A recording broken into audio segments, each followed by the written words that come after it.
Okay, so let me give us a little introduction again. Yes.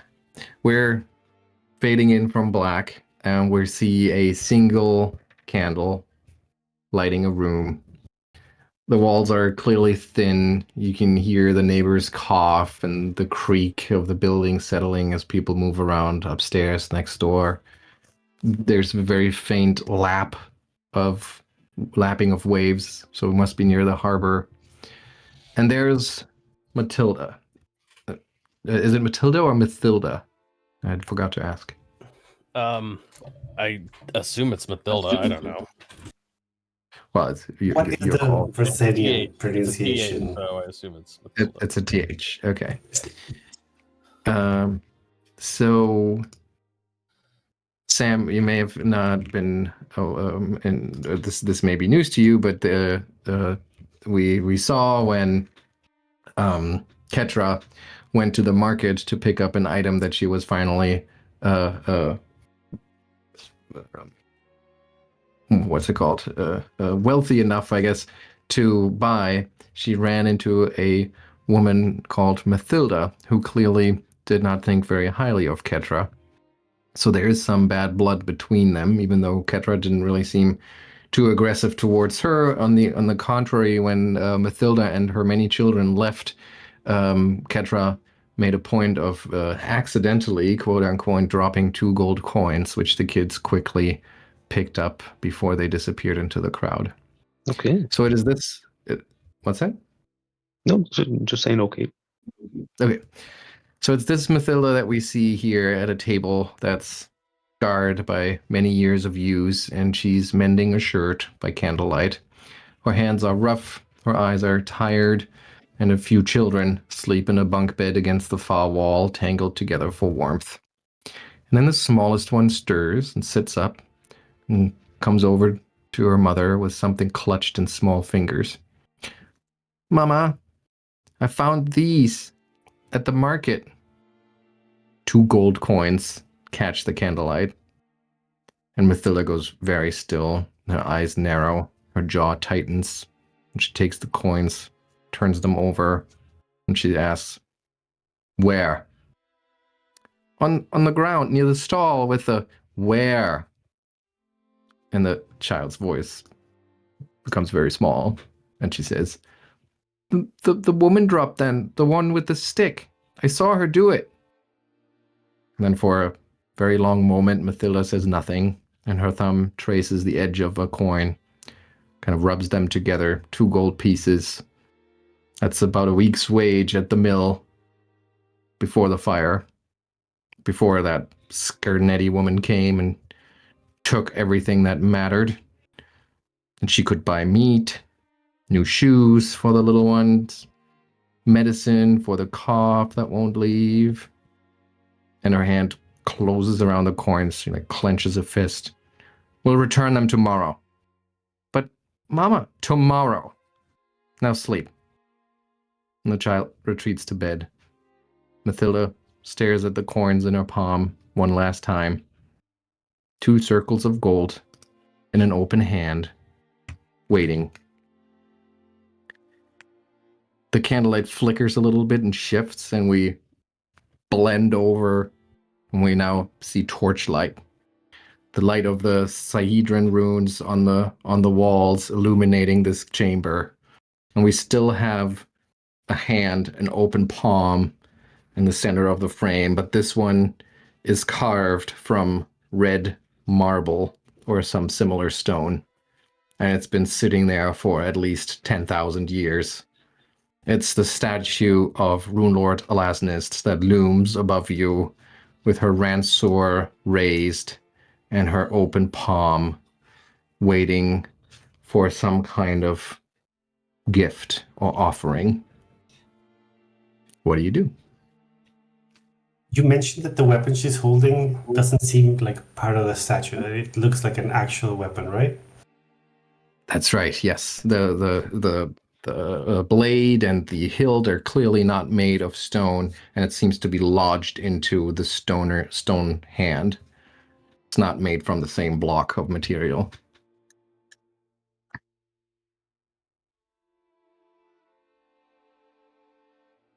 Do we still have the gems, right?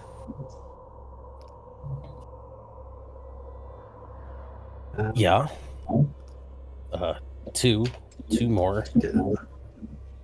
I was basically just talking out loud, looking at the statue, staring at it, observing it, just mumbling to herself and just saying like, I wonder what would happen if we were to put them in her hand. Yeah, me too. I suspect a giant fire explosion or something.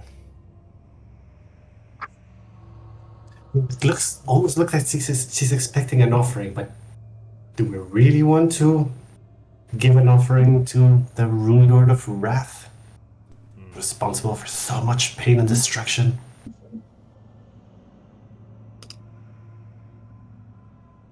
I don't know about that, but I'm suspicious of these gemstones, these garnets. They're opening doors, but yeah, there's a big one. Is that really what she wants? Well, they opened all the doors up to here. Now think, put them on her hand. What kind of door will that open? And do we really want to know what's on the other side? And secretly, my curiosity is just as I finish muttering those words, my curiosity just spikes because I really want to know what would happen. What secrets and ancient mysteries could lie behind? Can you imagine? As Drava is stepping towards the statue, Quillip is going to open his notebook and scribble a little title. What purpose for this dungeon? And that's going to be one of his ongoing investigations. Okay. Who has this done, So- Servo? Just to be clear, so the ongoing investigations, that's actually a mechanic of the investigator, right? So Yeah. you get bonuses on certain skill checks that have to do Like with that that. investigation. Okay, Yeah. good. And is it just me, or is the light blinding? It seems super bright on the scene, or That very might be yellow. me. Sorry. No, It might be my lamp. I think that is on your end, Sam. Maybe just refresh. Does that change if I move, Sam? Not really. I mean, it is a light source, but it's not. Let me just put that here. Like somebody invited the sun. Oh yeah, it's No, on your end. yeah, I think you want to refresh. Okay. Quick refresh. All right, so what do you do? Look, Drava, I'm just as curious as you, but this doesn't feel like it checks out. It took 5 gemstones to get in here, and we still have 2 left. Are we just supposed to put one of 2 in our hand, or both of them? I feel like there's something we're missing. Maybe one of the other rooms? Could we inspect? I want to. Can I inspect the weapon? Okay.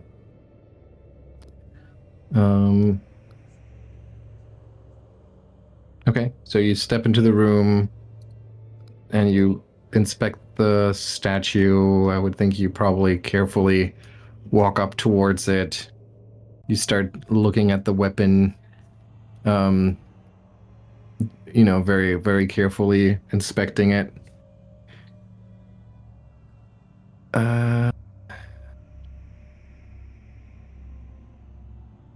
Okay, give me a perception check.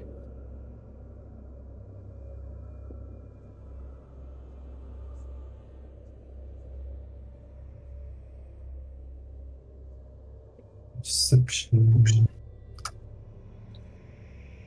Do you put it on the chat, or do we just do regular perception? Oh, just roll a perception, straight up. Okay. Okay, so you start walking towards the statue, inspecting. Here, let me move you over. Whoops, that was too many. I just wanted to move Drava over there. walking over there to inspect the Ransur, and that takes a few moments, of course. And it catches, like, the weapon itself is clearly a regular weapon in the sense that it has a wooden shaft, maybe reinforced with metal, and it has these metal ornaments on it. There are runes carved into the shaft. So it's clearly, or you would think, at least it looks that way, that it has some kind of magic imbued into it. And as you like start to really inspect it, you get caught completely off guard as this statue all of a sudden jerks around with the Ransur now no longer just held down, but raised up high in a menacing fashion. The face is still the same face, shows no expression, just has this sort of like regal half smile, and it's pretty clear that it's about to bring down its Ransur onto you.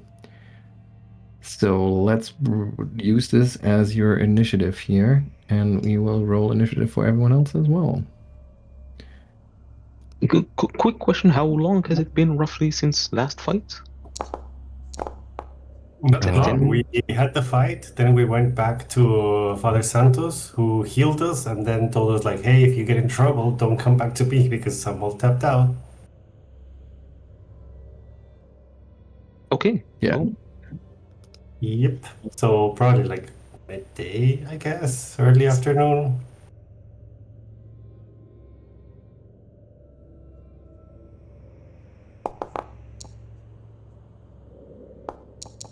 Okay. Sevro. Do I roll initiative again, or is my No, previous perception? we're using your perception roll for this. Okay.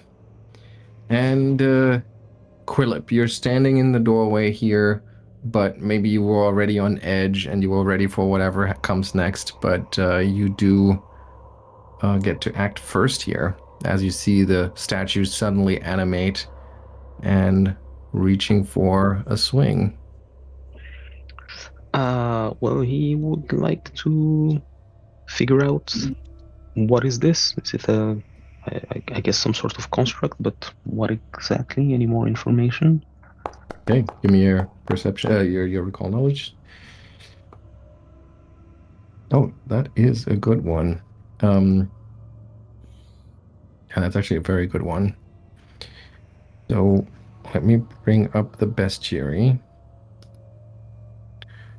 and reveal a few things to you.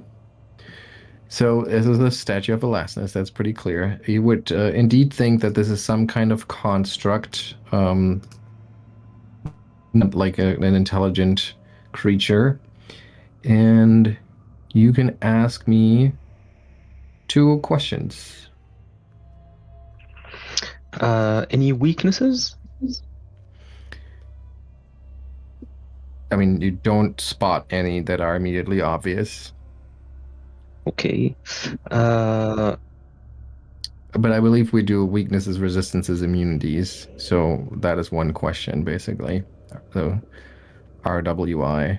So you also don't think it would have any resistances.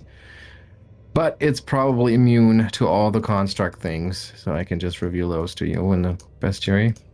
Okay, that's a big list. Uh,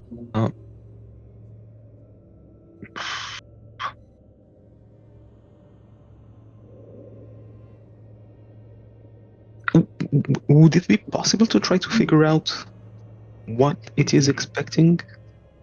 I'm guessing it is some sort of challenge or puzzle or something like that.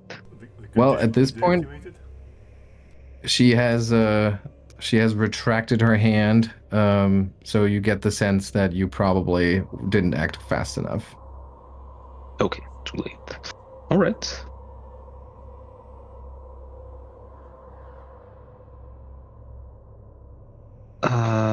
Well, that was one action. So, what will he do? I think he will toss. He will devise a stratagem first. Hmm. See that? Why did that just zoom? I don't know. But it looked cool, because then you got the perfect. Yeah, but it didn't show me the dice. Right? Yeah, I don't know what that is. It did. Uh, so if you remember last time, it's like pre-rolling a dice and then deciding Yeah, whether I get to use it for a strike or something else. What did it not yeah. do that? Well, I'll just roll d20. Okay.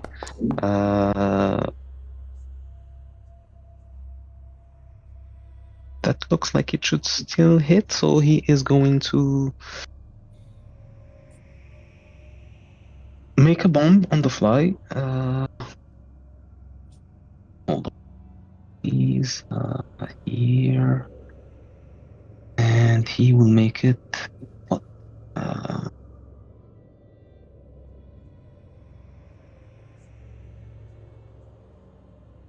He will just toss a blank vial. So he'll target it and he'll throw at it one of these. So only this should take the +8. I guess that's a miss anyway. So the statue would take just the 1 point of splash damage. Okay. So I can just click splash. And that does not seem to do anything. Okay, and that is Quillip's turn. Just, and you would, as you see this happening, and with your crafting check from earlier, you would think that, it is basically made of stone. It is essentially animated stone, so it makes sense that it would have a certain amount of hardness that resists energies and physical damage. All right, so the statue, its eyes flaring to life. There's this cold amber light in there. A grinding shriek of stone against stone as it steps down from its pedestal and it levels its ranseur down towards you, Drava. And despite having stood here for 10,000 years or longer, it seems to still be very aware of its purpose and tries to strike at you. So let's try this once. And it misses with the first one. Maybe it is not quite yet fully active. The second swing also a bad miss, and the third one as well. So while it is, the movements are just perfect movements, no wasted motion, everything very very efficiently engineered, but you It's the dodge. Maybe it's a little too predictable, and you avoid those blows. And then it is Ketra's turn. Let's see.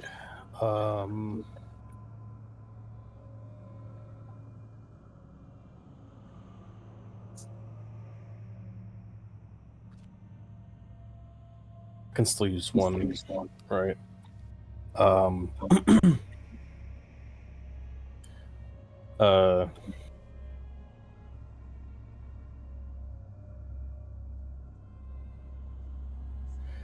Yeah, Drava is sorry, not Drava. Ketra is going to say, "This is what happens when we charge into things without sufficient information," and she's going to wave her her banner, her bandana, using defensive retreat, which will give everybody in the opportunity to take 3 steps as a free action, not as your reaction, to retreat away from the statue if you want. So if you don't choose to take that, then you can still respond to other potential commands she gives. Hint, hint. Yeah, Drava rolls her eyes and goes like,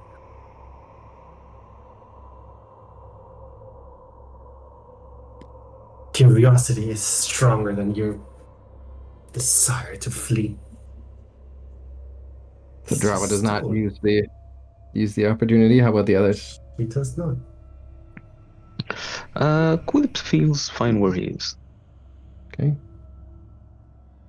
I mean, Sevro, I think, does yeah, too. Toren will have to hold that thing anyway, so it will be probably better for him to stay in here. In that case, Ketra looks at all of them, staying put, and she shrugs, and she says, "But if we're not going anywhere," and then she's going to signal.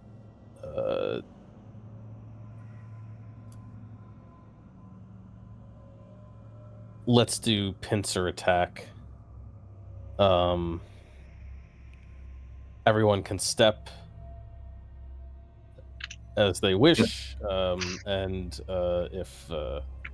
if any of them steps up to the enemy, then that enemy will be off guard to everybody who used pincer attack. That's just a single action?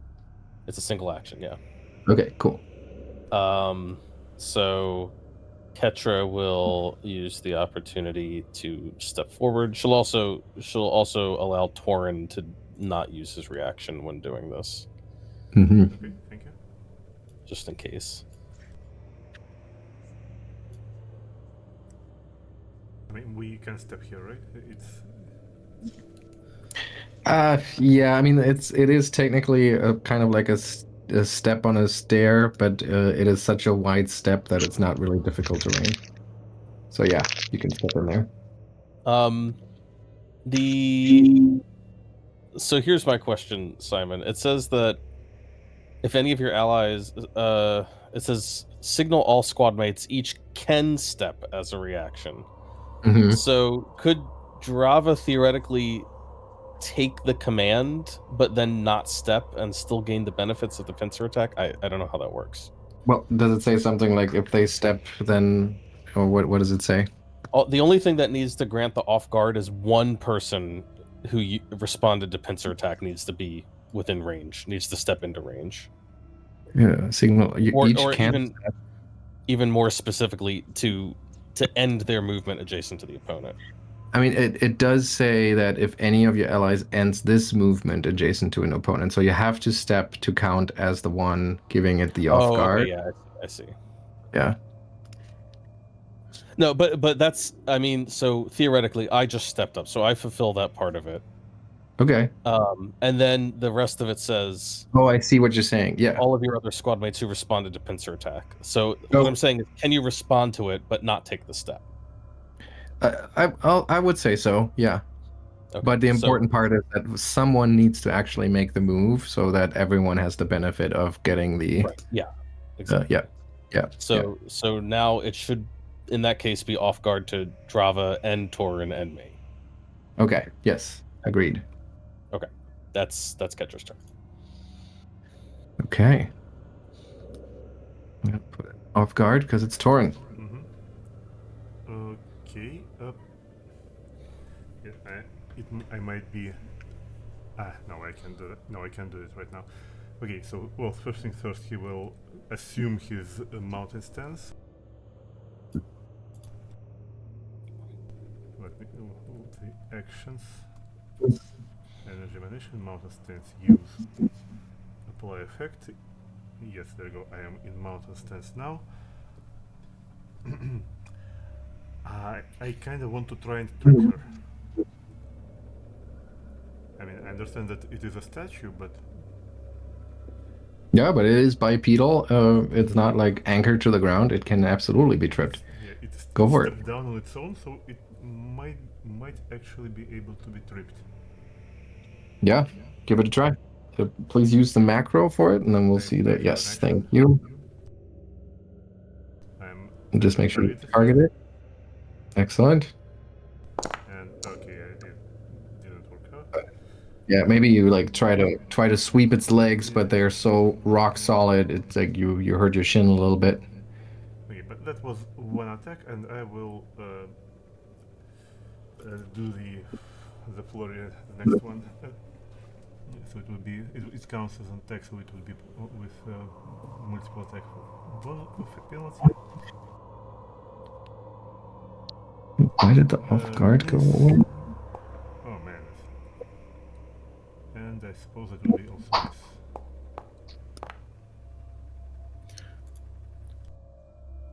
Just Oh. out of curiosity, is she got the off guard condition?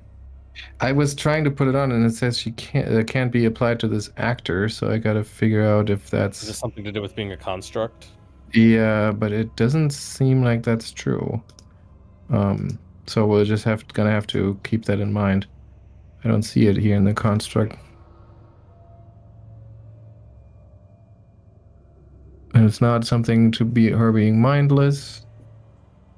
No, I don't see anything that would make her immune to. I think that might be just a bug here, but it wouldn't change the outcome of the trip attempt, and neither of the falling stone.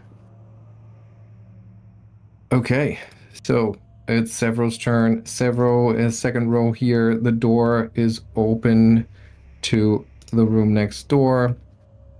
Let's see if he can come up with something. He's a wizard. He can cast fireball. Yeah, but I don't think he knows a whole lot about these constructs. And you can see him struggle a little bit as his runes burn, apparently quite painful. So I'm going to have him do a recall knowledge to figure out if he knows anything about this. And indeed, he actually does quite a bit. So, okay, now I'm going to have to ask myself questions here. I guess what he's going to point out is that it will have a hardness, hardness 7, in fact. And what else do we do? Ketra will ask if he thinks there's a way to get it to back down. I don't know if that's something he can know with his knowledge check, but Yeah, that's a good idea. So he like wincing from the pain of the burning runes, he says, if it's a guardian of this room, then let's just back off. And after having said that, I don't know if he would be the first one to leave. Probably not. So what I'm going to say is he's going to use his remaining 2 actions to ready a stride if people leave. And that is Drava's turn now. Okay. Drava looks at the statue, suddenly come alive. She sees with one eye stone and artwork and history, but with the other eye, she sees wrath and rage and all the fury that comes with it. And she raises the lamp to truly see it. Oh yeah, here we go.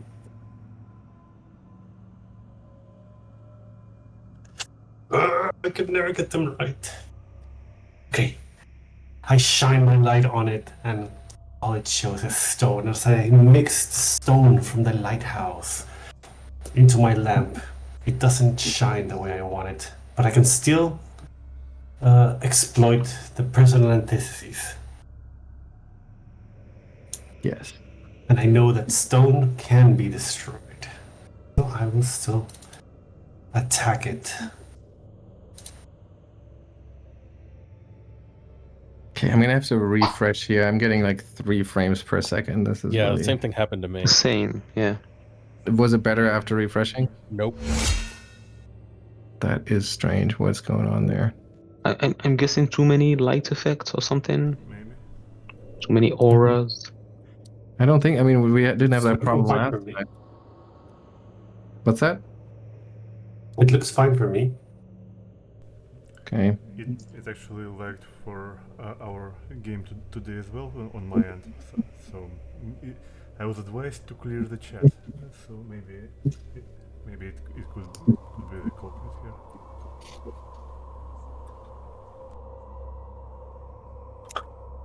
My attacks fail to just bounce off the stone. Whatever I'm trying, it's not working. So just loud, obnoxious clacking. I'm sorry. I'm gonna have to figure this out because it's basically unplayable for me right now. I can't like maneuver, juggle all of these things with 3 frames per second. But there should be a way to turn this down in terms of quality. Where's the potato setting?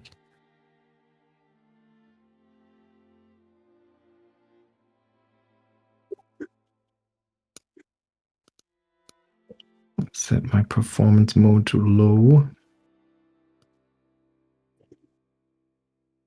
Let's see if that makes a difference. No, it's still terrible. I wonder if my VPS is having problems. I mean, we're many who have the same issue. I don't think it's going to be just. No, but if it's my server, then everybody would have that issue.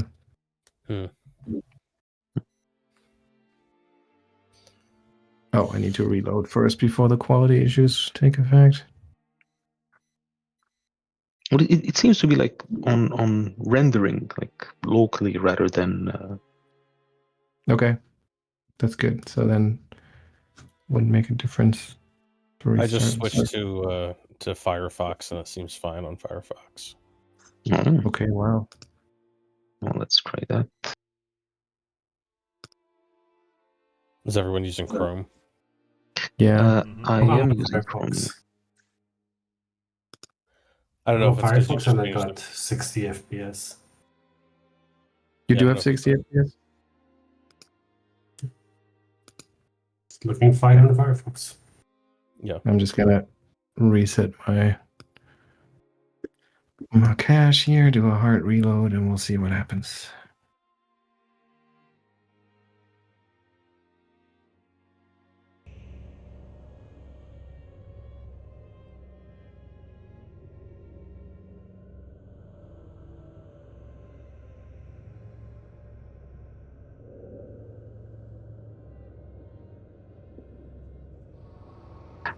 Yeah. Back to normal. Even the lighting is fine now. On On Firefox. Firefox? Oh, yeah. Yeah.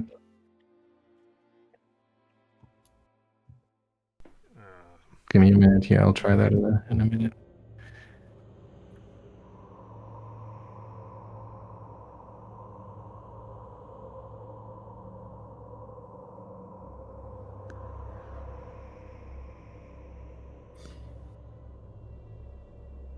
Yikes.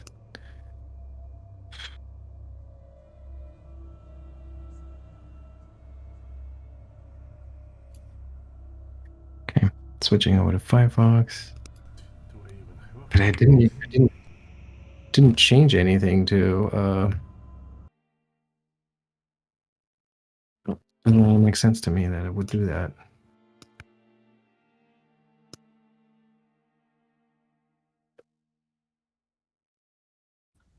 Well, maybe Chrome changed something. I guess that's possible. It likes to automatically update. Maybe it made itself worse somehow.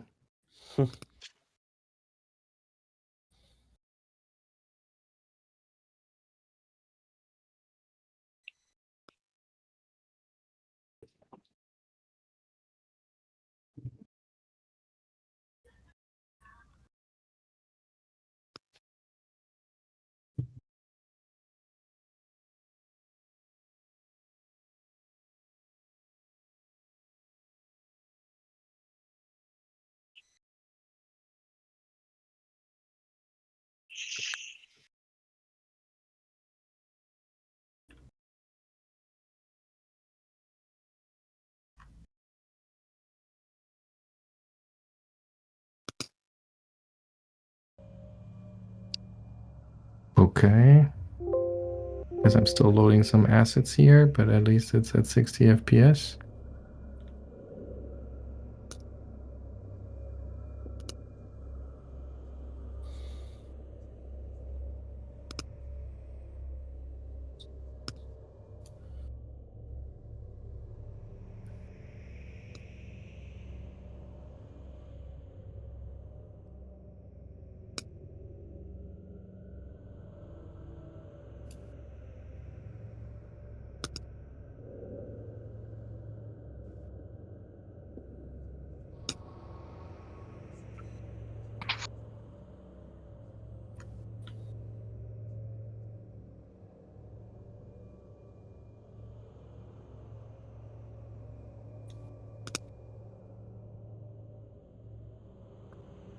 Still loading.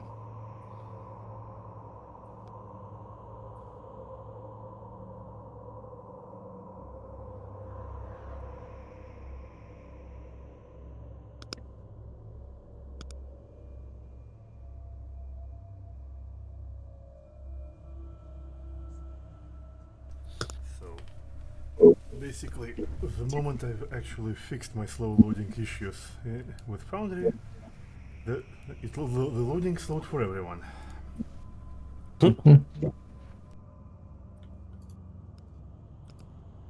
Now it's not loading the map for me. It's just has a black background. Everything else is loaded, but not the map.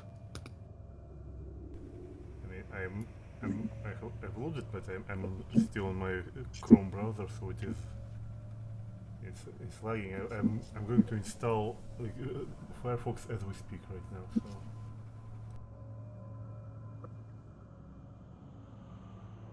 Okay, so for some reason, the landing page is fine.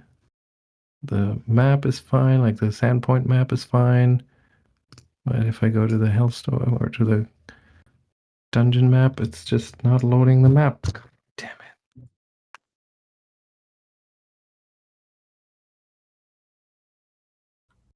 Well, because getting 60 frames per second is pretty easy if you don't actually show anything.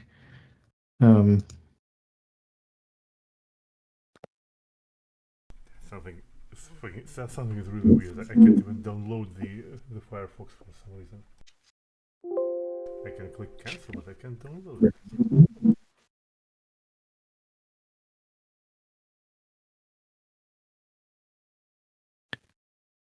I think I'm going to restart Foundry on my server, so you'll all get disconnected in a second here.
And now it wants to. Be back in a second.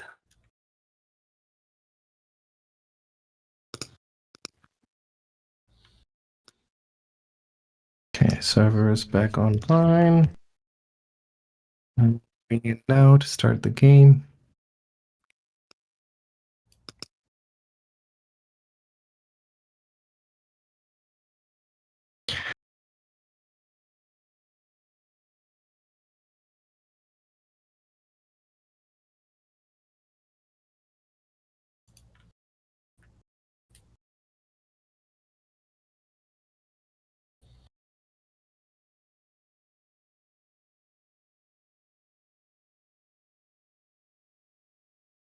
Okay, you should be able to log in again.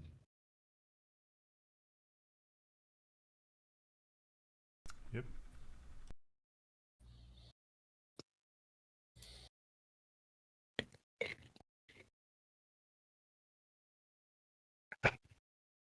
Yep, back at the landing page. Okay.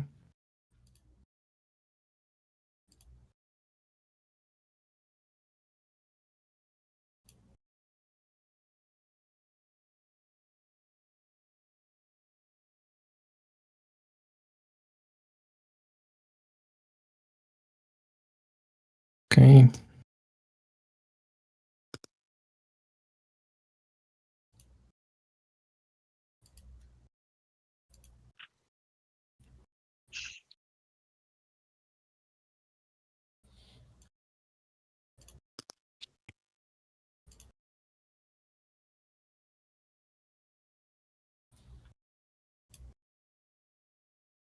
Yeah, well, it's still a bit slow on Chrome, or in Brave in my case.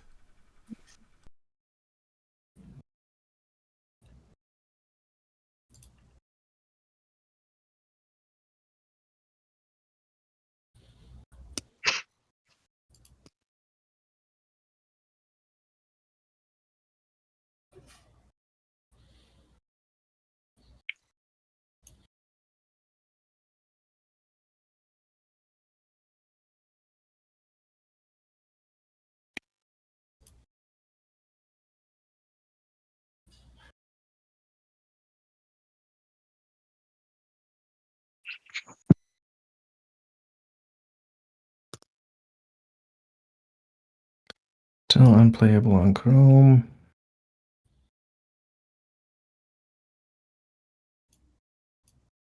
Personal antithesis to bear on the creature. I still You- missed. Well, because we can't put the off guard condition on it for some reason, and with that off guard, it actually is a hit. Ew. Yeah. Both? No, well, both. No, only the second one. Only the second one. Can you take us back to the battle map? Uh-huh. Oh yes, sorry.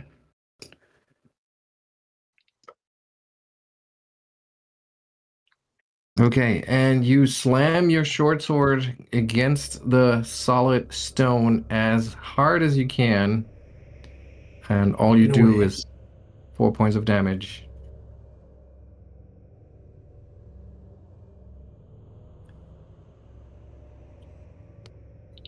Is that 3 actions for you? Yeah, I did the exploit vulnerability and 2 attacks.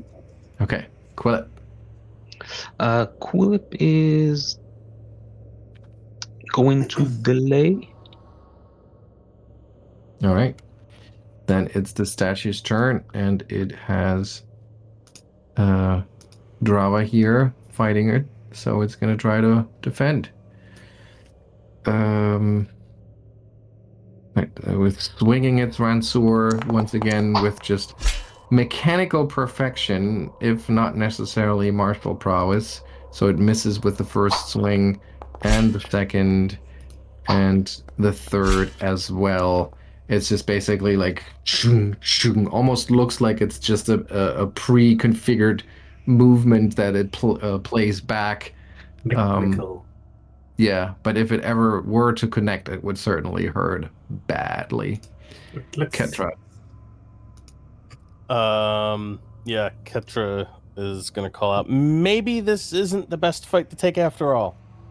And she's gonna give the defensive retreat command again, enabling everyone to take 3 steps for free if they so desire. I think for Sevro, he'll take that. That's enough of a sign that we're retreating. I mean, Toren is pretty sure he can take her, but okay, I mean, Is it? I've gotten lucky twice, and I can barely peer into its rock soul, so yeah. I'm also taking. So is it 1 free step or 3 steps? It's 3 individual steps, Wow. Okay. but you do it for free. It's not a Oh. reaction or anything. It's very cool. Yeah, I do it eats up 2 diagonally. of her actions. It eats up 2 of her actions, and she can't follow it herself. So I guess that's kind of the balance. But but she will then use her third action to also pull back. She's gonna be like, maybe we should close some of these doors. But of course, she doesn't have enough actions to do that. I guess for now she's just gonna back way away because it's got that big long Ranseur. So Indeed, she does. And because of that, she gets to swing it at you once as you're trying to get away, and actually manages to hit you for 15 points of damage. Ow. I thought I should step, but And then it's Toren's turn.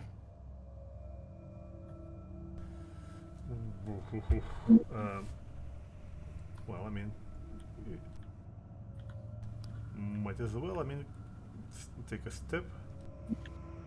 Close at least one door that is directly in front of that thing. Mm-hmm. Third action. Yeah, probably Step over take it. another step, and that would be it. Okay. Sevro, under getting with the program here, he's gonna rush in. 1, 2, 3, 4, 5. That should be. Come on. And then he closes this door. And then it's Drava's turn. Yeah, I believe we're all doing a tactical retreat. So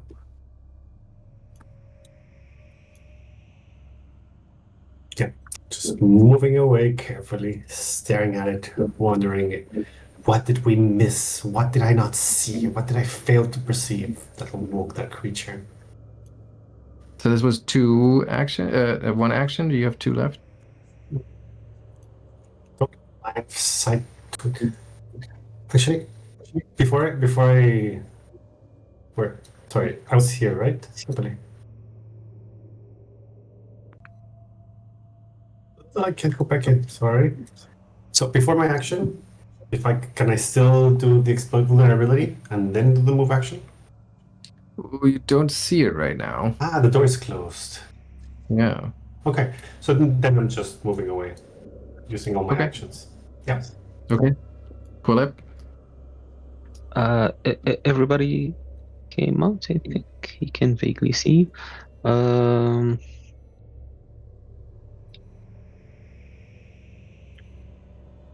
Well, if everything's closed, I think he'll just wait.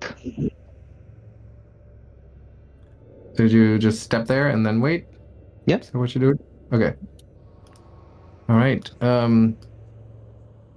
Up ahead, Toren, you're about to slam that door shut, and you hear the like stone on stone of the statue's footsteps as it like slightly jerkingly moves forward, and then once again with that engineered smooth arc, it swings its ransor through the open door, trying to attack you. So that is 1 attack, which misses, and a second attack that misses as well. And that's its turn. Ketra. Yeah, I'm going to call for. Well, I don't want to do that yet because the door's still open.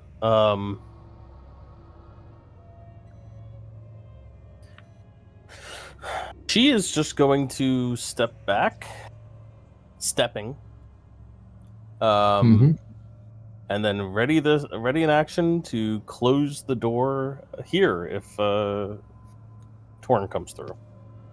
Okay. Toren. Well, since she's right in front of me, I might as well take a chance and try to punch her. So, first I will make a flurry. Okay. See it.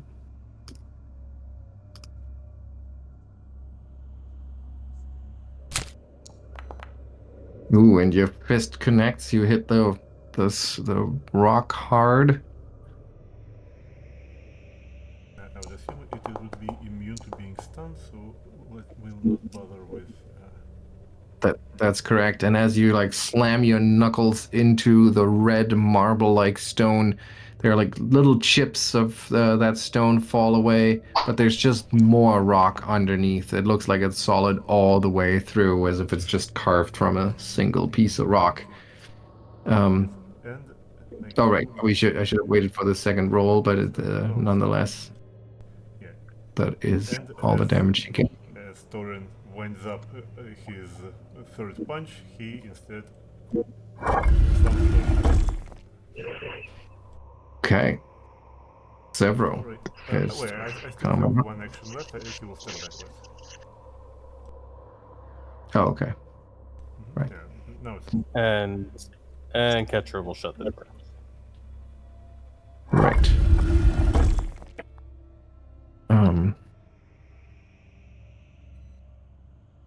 Hang on, there's something with all of my messing around with the settings. I must have unchecked something here. Give me a second.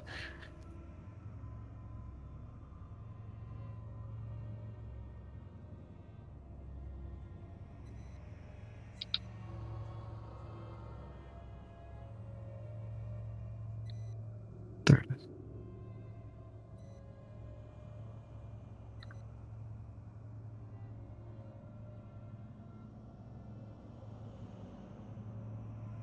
Okay. Sevro is going. All the doors are closed here, so he's gonna move. Oh, what is going on today? This is almost unplayable with no changes whatsoever. Now my mouse wheel is doing really weird things. I'm sorry. This is not my day here.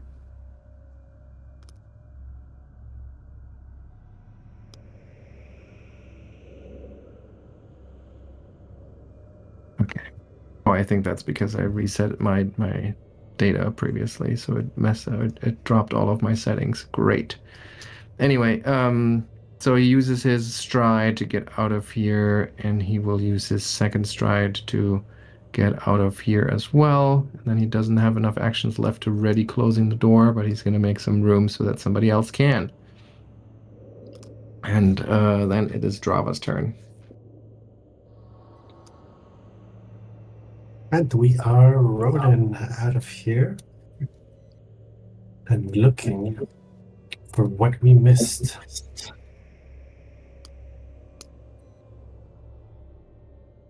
All right, so you move out, and that's your turn? Yep. Okay, Quillip. He is going to close the door and then move away. All right. You hear the heavy footsteps of the statue in the room next door. Chunk, chunk, chunk, chunk. And then the door in front of you opens, Ketra. Luckily, she doesn't have an action left to strike. It's your turn. Yeah. Ketra thinks she sees the problem. She's going to close the door. Slams it in the face. She's going to grab the little garnet out of it. Mm-hmm. And then she's gonna say, "Toren, get the other one," and she's going to keep backing off because she's out of actions to actually. Should have thought of the garnets. And then once Ketra completes her stride, it's Toren's turn. Yeah. Well, thankfully, he will have enough actions to do just that. Will dart to the door. I can't actually grab the garnet from the floor, but he will grab the garnet, and for the third action, he will run away. Okay. Oh, there's Quillip here. Sorry. Now it's Sevro's turn, and he'll just close the door. And Drava, I would assume you just wait a little bit, Quillip, you too. And you hear more footsteps beyond. You hear like the grinding sound of a door opening. You hear the stone on stone steps, like clunk, clunk, clunk, clunk. And then there's a pause. And all you hear is your heavy breath, straining to figure out what's going on beyond that door. And then you hear the footsteps again. Dunk, dunk, dunk, dunk, dunk, dunk, dunk, dunk. And you hear the grinding sound of the door closing and the heavy footsteps retreating. And it seems like the statue has moved back into its room. What All did we right. miss? Why did it attack? I was only staring at it. I did not touch it. I did not provoke it. It suddenly turned on me. Well, maybe that was the problem. Nothing missing, but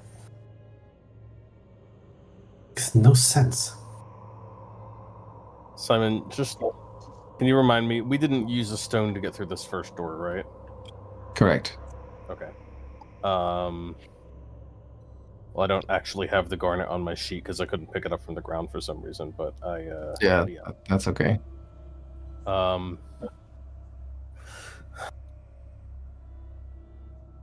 Well, should we see if we can't figure out what that's about before we go back in there? I think so. I think we're missing a vital piece of information, and I recall you mentioning that we still have 2 garnets and doors that we left unopened. Yeah. Just an observation. I mean, feel free to do what you want with it. I mean, just as a reminder, I believe Sevro or Quillip pointed out that it's possible that you just took too long. Yeah, but Yeah, but we still don't know what it is that Oh. we're supposed to do. Yeah. Maybe one of the garnets, but maybe not. Well, We have 2 in any garnets and case, some doors that we haven't checked. yeah, well, we have Well, doors. and think about how you got those garnets. I mean, we killed the little fire, whatever his name is. Yeah, but there was an Right. altar. Right. But do you remember how you found those garnets in there? They were in a bowl. Not all of them. Yeah, well, one of them was in the handle of the dagger, so. Mm-hmm. Well, that's what I was But- thinking. That's why I was examining the weapon, and I was thinking maybe in the weapon there was something to put them in, but then it just swung at me, and my perception roll, well, I didn't see anything. Yeah, and which one was the one that you found in the dagger? The largest one. That's right. I mean, well, I don't know. Ketra's still not sure what goes where. I mean, we could But- try. I would volunteer to run in and out and try to see if I can put it in. Just Well, maybe we can watch give my it. exit. Maybe we can give it at least like 5 or 10 minutes to go back to sleep or something. Because I think we could put one. Maybe there's a spot in the weapon and the other one in her hand. That's 2 garnets. Maybe let's just check out one of these other rooms and give it a chance, like Quillip said, to calm down, think about what it's done. Well, sure. It's been there 10,000 years or longer. It's not going anywhere.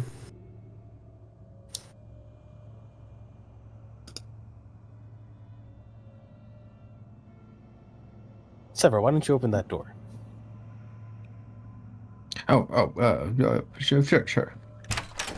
And he opens the door, and you find a room with a wooden desk near a tipped-over chair lying on the ground. There's dust, layers upon layers, covering the desk, and a couple of scrolls and ledgers that sit on top of it. There's also a large map that's displayed on the wall opposite the chair. While the colors of that map are faded, it's still mostly legible. And there is another door to the south that looks kind of like a closet door, not like a full room. Papers, you say? Mm-hmm. Humans? Are there any trinkets? Trinket, it's actually, to Drava, it might look a little boring because it's scrolls and ledgers and that map on the wall. There's like no trinkets in that sense. I still like scroll, just not as much as Right. trinkets. And Quillip, why don't you give me a recall knowledge? Recall knowledge, okay. I'll take a thing here. Recall knowledge. You might see that there's a +1 there that only applies if it's relevant to the investigation. Pursue a lead is what it is, right? Yeah. Okay. Yeah. Yeah, okay. Sevro is also gonna step inside here and try to help out. And the +1 is factored into the result, however, okay.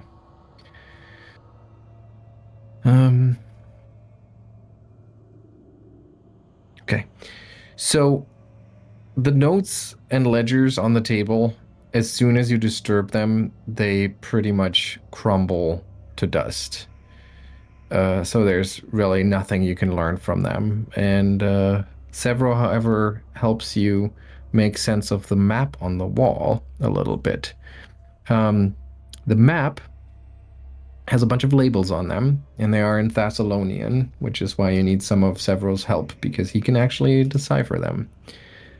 The current coastline is marked roughly on the map as the Rasp, and the location where Sandpoint today stands is labeled as the HF compound.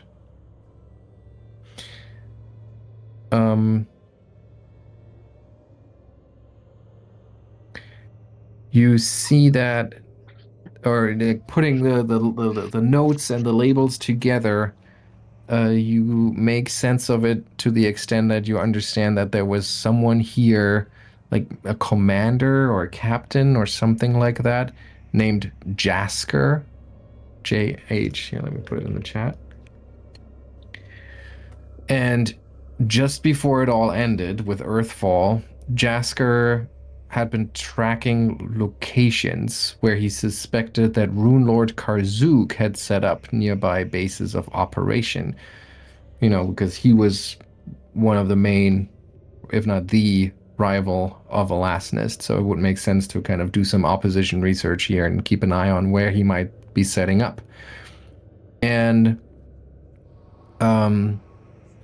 there are notes here of Karzook's of a sentinel statue that Karzook built, which is where Thistletop is today. But there are also a few other areas on the map that indicate some possible hidden bases. And one of those areas is like circled multiple times and has a scrawled note on it that says, "Captured spies whisper of a sizable Shalast cohort stationed here, led by someone named Liralaru. Must secure authorization from Mistress for raid." Mistress would be Elasnist, and Shalast is the name of the hold of Karzook. So the note refers to spies of Karzook that may have been stationed there, led by someone named Liralaru. And as Sevro says that name out loud, he like immediately starts to wince and twitch as the rune scars on his body start resonating, and he's in. It's not sure if it's pain, but he like lets out a yelp of surprise, but he has no idea what's going on, and it happens for like a few seconds, and then it stops. But it clearly leaves him bewildered and confused.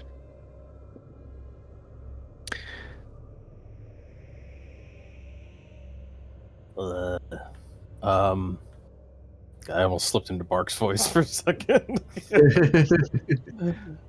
Sevro, you okay? I don't know. I don't know what that was. That name. I don't want to say it again, but I thought I had read it before. Parts of it. I think this is where whoever that is. This is why I have these. I think this is all connected.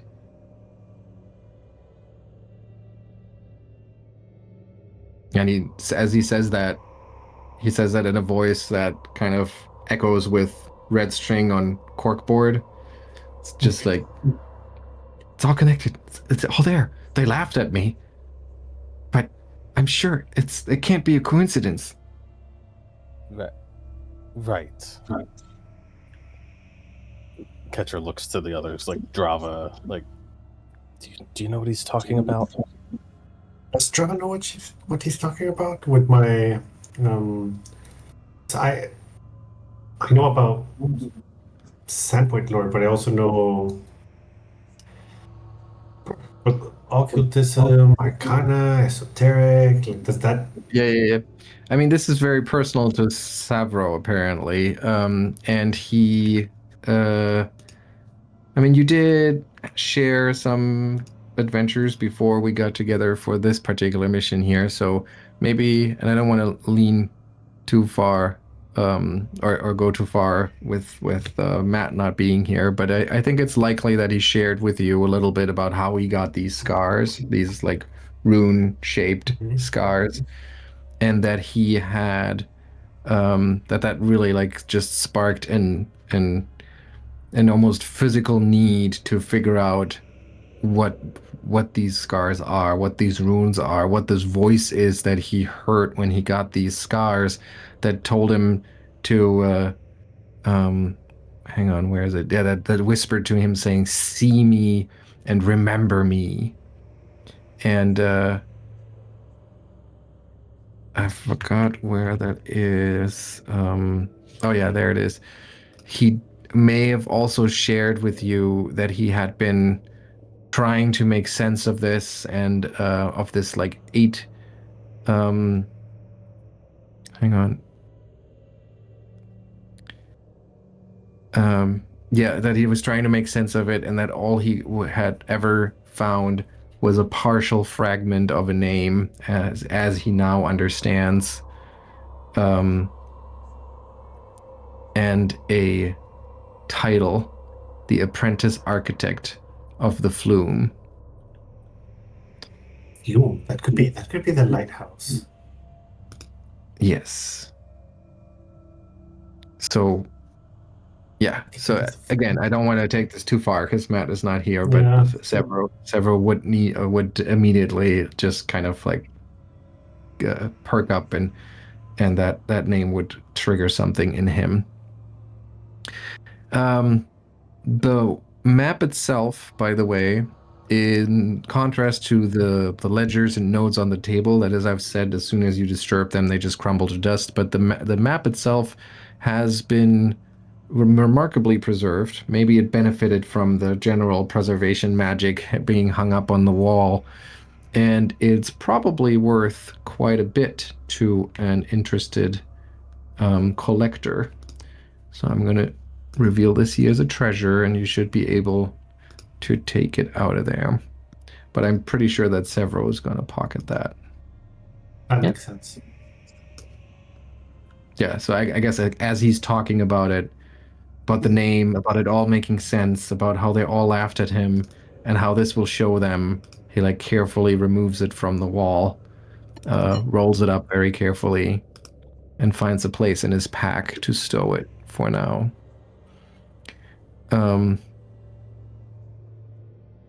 Okay. Yeah, so that's what you find here. Okay, very interesting, but we're still no closer to figuring out why there's a statue trying to murder us. This door down here, have we checked it yet? Wait, don't go there right away. There is another door in there. Going there yet? I'm just asking. But I believe we've not gone this way. There's a door out down the hall. There's another one in this room. Wait. Is there another one in the room? Yeah, right here. Oh, okay. So...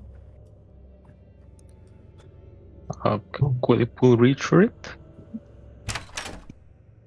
Yeah, and it opens relatively easily, just like most of the other doors in these halls. It is still in well-maintained state, despite the fact that it's thousands of years old. And you look into a small storeroom of sorts. There's not a whole lot in here, some mostly empty shelves, but two things of note can be found here. One is a sneaky key talisman, and the other one is a simple iron key. And finally, there is an old and fragile looking scroll sitting on one of the shelves. No trinkets.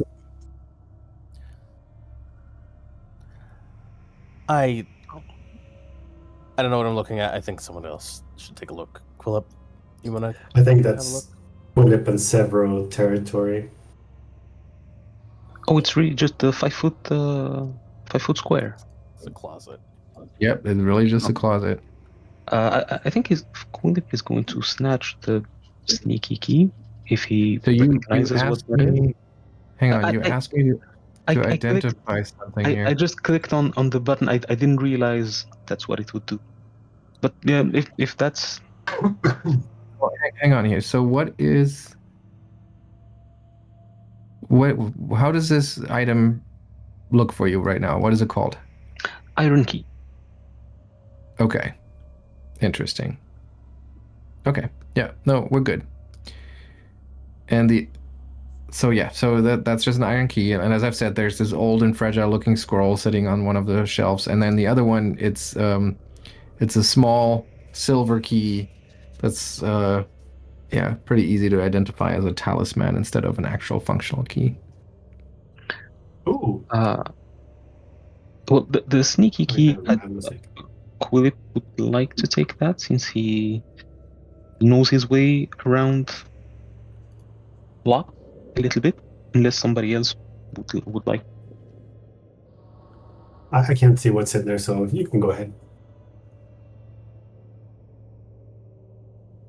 I just think it's all a bunch of boring Yeah. Just scrolls and rules ledgers, stuff. maps and stuff. Who cares? But Quillip, you would know that, because we've lived in the same town, that I do make and sell talismans and those kind of things, and it's kind of my thing. So if you want to bring Oh. it by for observation, then I think that's something you would know. All right. Because like what I do around town is basically offer harrow readings and make little trinkets and talismans for people. It's public knowledge.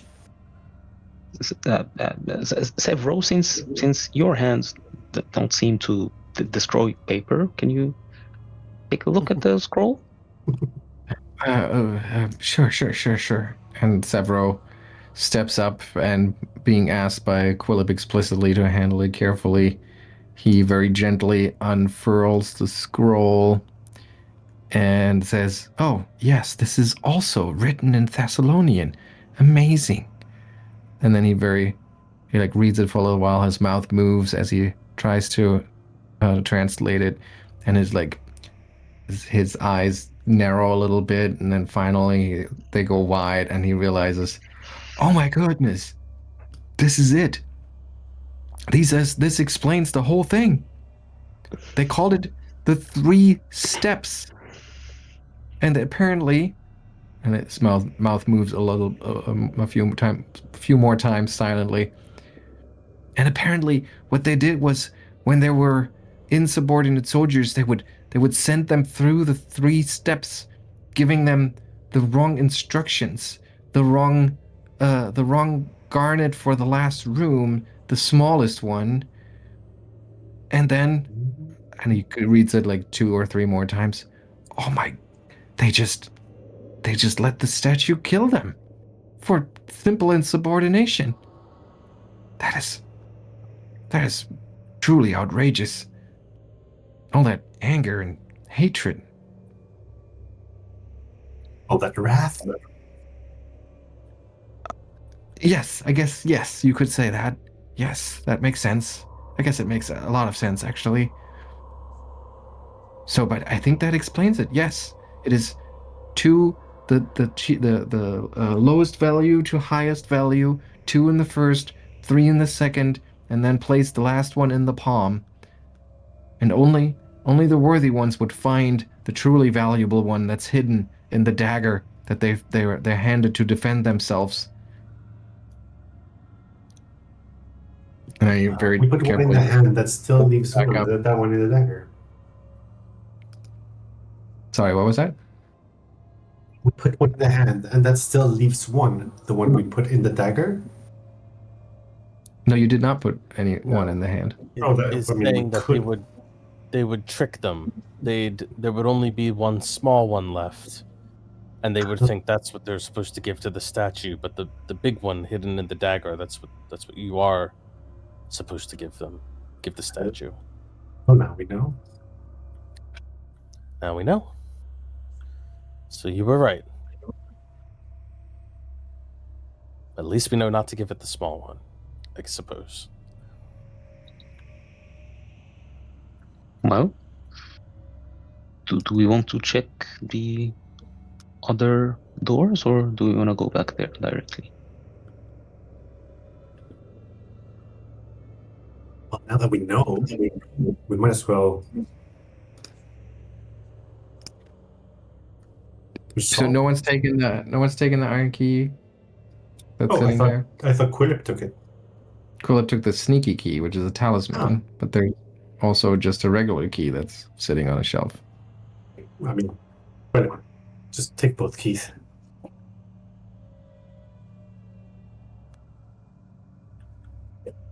I guess Quillip will.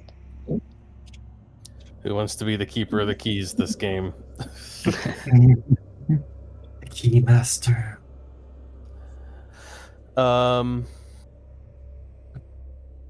Yeah, I mean, Ketra's happy to follow Drava's lead if she wants to go back. There's one more door here to the west and south that we haven't checked, or we could just There's another here solve too. the situation with the statue. There's 2 doors.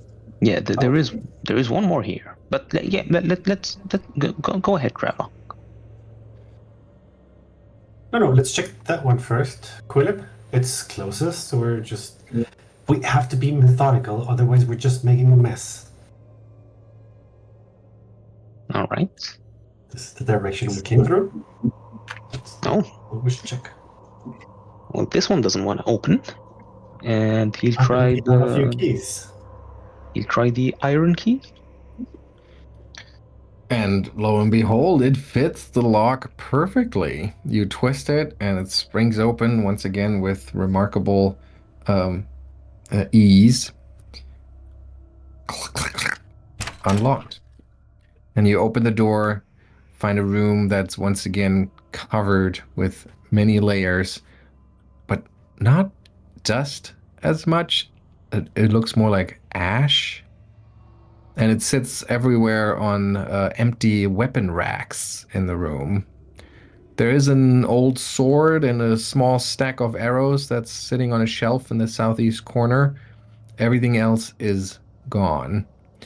A single 7-pointed star is carved in the ceiling, and at its center flickers a strange blue fire that periodically trails what looks like snowflakes that melt away to nothingness before they reach the floor.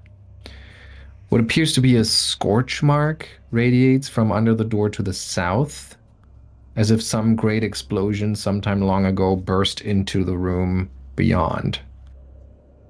Burst in the room beyond that door. You know, there's like scorch marks coming down from under the door and between the cracks. But the door itself must have held.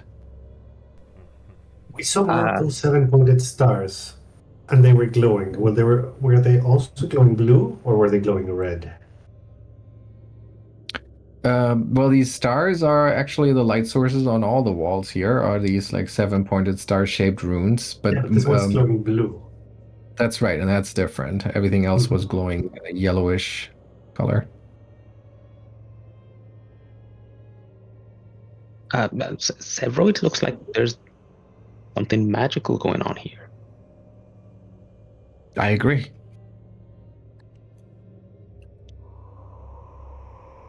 Can I examine the light? Can I try to...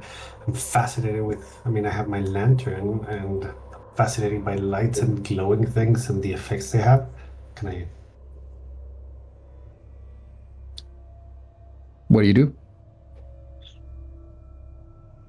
I don't know. Like I'm entranced by it. I try to figure out what is it about it that's calling to me. Is it occultism or arcana? Why is it like letting this snowflakes kind of fall over when everything else is fire and scorch marks? Okay. It's a dissonance. Give me- Give me a recall knowledge. Quillip is going to chime in here, and remember, it's all about Facilon. And that should give, if it's relevant, if it's relevant to the same investigation, Drava gets that +1 bonus. Gotcha.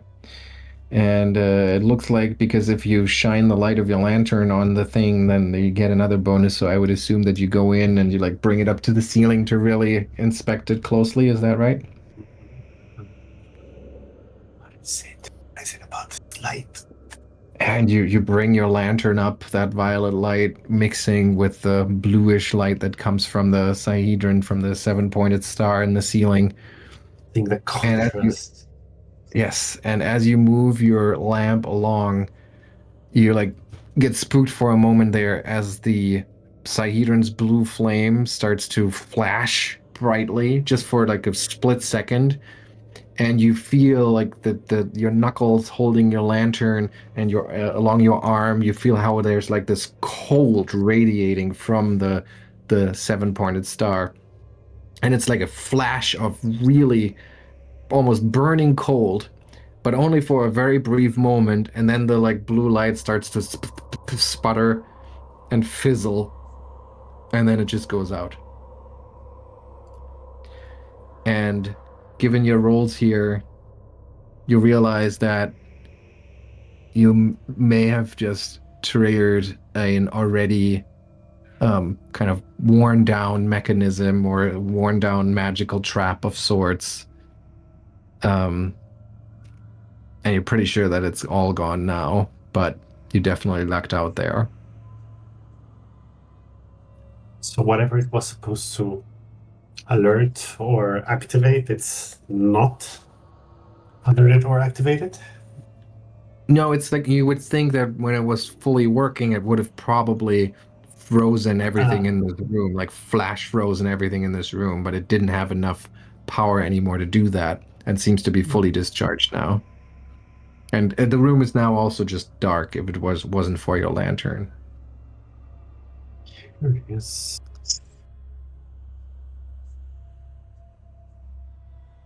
And you said there were scorch marks on this door here. Yes, so you shine your violet light over those scorch marks and you see that they're like outline the door basically. It looks as if some big explosion went off in the room beyond and it kind of like washed into this a little bit around the door, but the door itself held strong. Well, whatever was in this room was supposed to freeze us to death and turn our blood into ice. Something on the other room would have done the opposite. Considering what we've faced so far, I would be surprised. I'll try the door. And It's you can locked. try. It is locked, indeed. Quillip, can I use that rusty key of yours? The iron one. Oh. Does it fit? Do I have it or not? Yeah, so Quillip hands you the key and you unlock the door. And afterwards open it up and you see a larger room, and indeed your theory seems to check out, as the walls, floor, and ceiling of this long, and if it wasn't for your lantern, pitch dark hall are just blasted black with soot and a fine layer of ash that covers the entire floor. Here and there you see heaps of ash and still a few fragments of bone poking out. And then the long chamber turns west around the corner. As far as you can tell, it looks like it continues.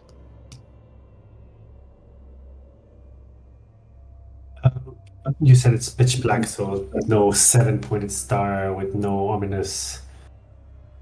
Well, if you shine your light along the walls, and it looks like there are still some vague outlines of those 7-pointed star runes, but whatever blasted through here destroyed the magic of those.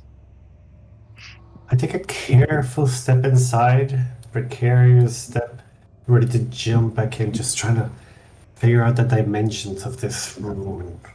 Other than causing fiery death, what its purpose could have been. Yeah, you carefully step inside and you hear Sevro's voice behind you as he says, "Could this be? Are we walking in the ashes of Earthfall?" And you step through the remains here, through that ash. Give me another recall knowledge roll. No, that wouldn't apply here. Sorry, I was trying to hit the wrong button.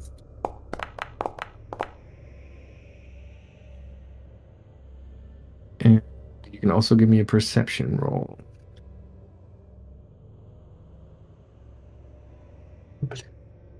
Can everyone try that? Depending on what you do, yeah.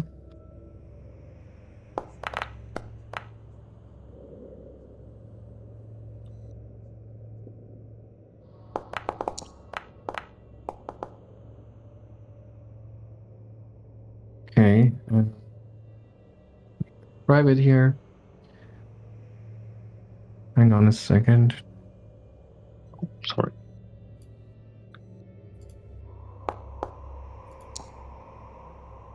Okay.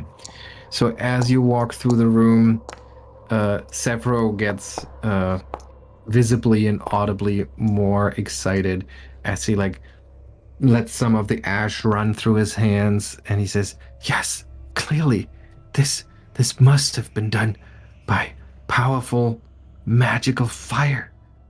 This can only be from ancient times. And what else would it be other than Thessalonian magic blasting through these halls when Earthfall happened and all of this came down? That's the only explanation, right?" And he's starting to continue to sound more and more unhinged about that Thessalonian Do you stuff. mean the flute? Do you mean the lighthouse? Yes, maybe it's all connected. I'm sure.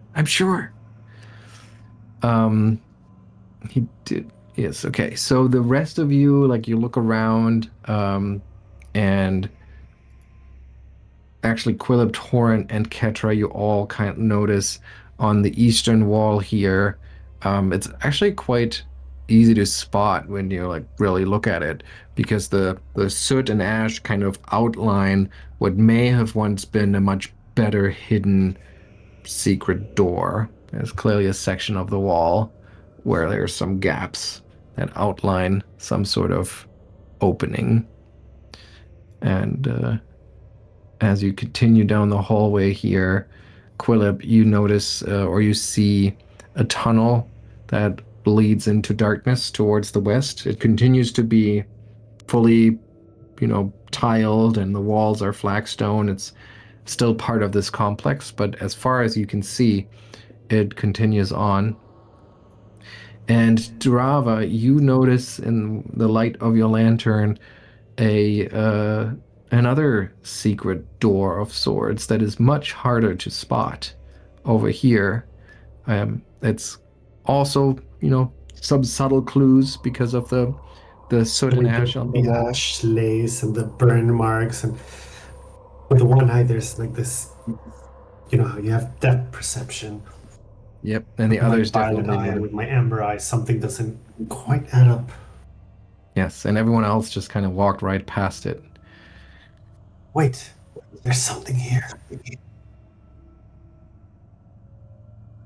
I try the door. I try I like run my hands through it, feeling it. I think it end. Uh-oh. And you open it up and you get startled. In the violent light of your lantern, the room's main feature really jumps out at you. And for a second there, it feels like it's literally jumping out at you. It's a pretty small room that's adorned with carvings. And even though you don't understand what they're saying, and maybe they're even just decorative, but it feels like there is some weird alphabet in which it is written, and it's unsettling just to lay eyes on all of those carved scribblings on the walls. And then to the east, there's an even more unsettling sight. It's a 5-foot wide egg, or maybe it's like a plant bulb, it's hard to say, and it's carved from dark green stone. And from that egg or bulb, there are these stony tentacles or roots that radiate out from the sides so that it looks as if it's clinging to the eastern side of the room. And with that, like with the violent light falling on it, it almost looks as if it's real. But then you realize after a moment of shock that it's all just carved stone. It's ready to be attacked. Is it something I recognize? Is it Thessalonian? Is it something that I've seen? Well, you can go check it out and then try to recall knowledge. Before I even call Quillip or Sevro, I'm just almost, after the shock, I'm almost drawn to it. What is this?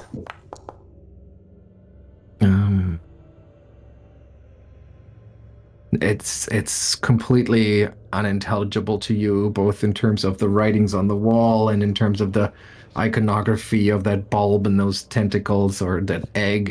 It is complete nonsense to you, but at the same time, as you say, it is weirdly fascinating, even though it makes you feel queasy just looking at it. I'm entranced, but I can't figure it out. I think this is something Quillip or Sevro or someone else might understand better. Let's see what Sevro has to say about it. No, Sevro is just still sifting through the ash and mumbling to himself something about Thessalon and Earthfall.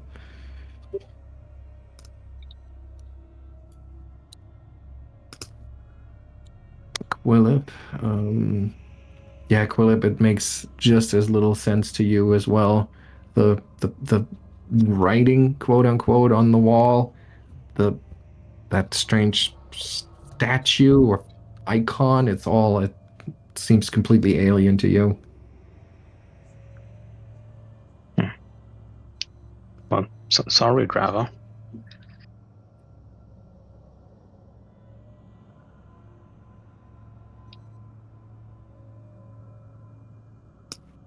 There's something about this.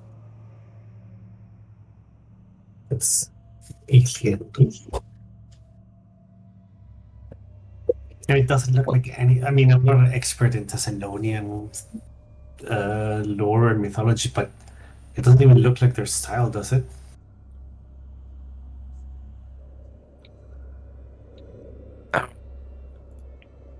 No, it doesn't really. Well, maybe when we go back to town, we can ask around and do some research. I don't know why, but I mean, I wish Matt were here because, you know, in character, it would be cool to talk to Severo because he grew up in the, what's it called, the academy. That's the orphanage. Yes. So you call Sevro over? Yeah. Yeah.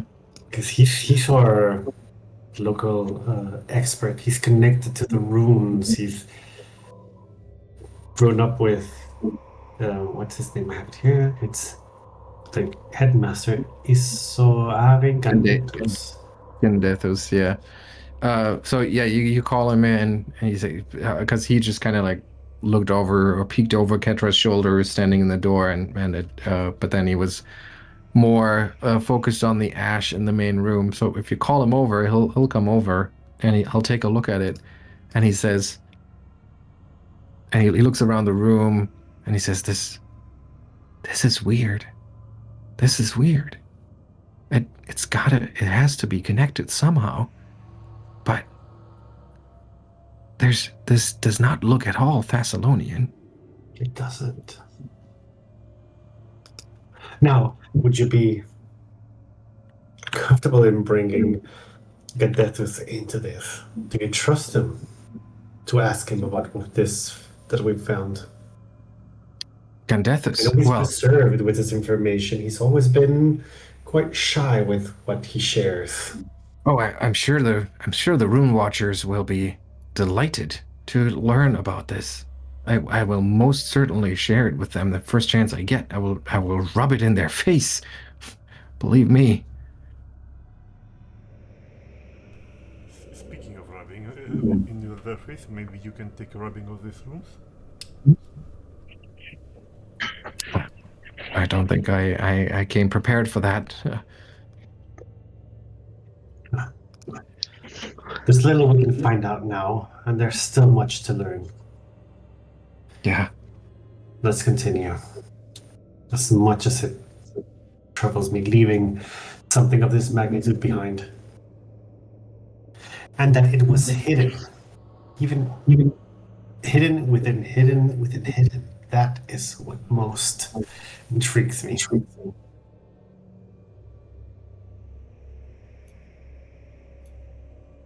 And Simon, this corridor, you said it ends here, or does it continue on? As far, I mean, where you stand right now, as far as your light illuminates that corridor, and even if you have low light vision, it seems to continue on in a pretty much straight line. Okay. And then just I think we should deal with the statue before we proceed here. All right. Well, I think that's something we've figured out and we've pieced together, and here we're only going to keep digging and digging and digging. lead the way, Drava. Also, now I'm supposed way, to put the gems in there? Well, you're the one who wanted out the statue. By the way, Wanted is attacked anyone going to first. take that old delicate scroll? I would that have is assumed so Sevro delicate that would- if you just leave that in your backpack, it'll probably crumble to dust. Oh, Okay, I never won't mind. take the crumbled pieces because that would be a good component for my lamp shenanigans. No. That's It, more for it hasn't flavor. crumbled yet. Don't. It's still one piece. Don't touch it, because if you touch it, it'll crumble and then it'll be lost forever. I think Sevro will be upset. That's what I was saying. Okay, here we go. So what was the plan? So gems, and then in the palm we put the large gem from the dagger, right? Yep.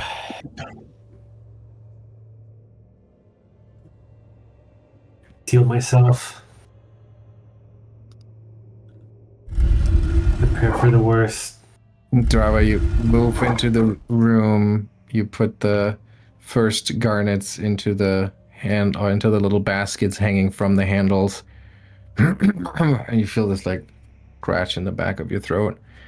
And you continue onwards into the next room with the 3 doors.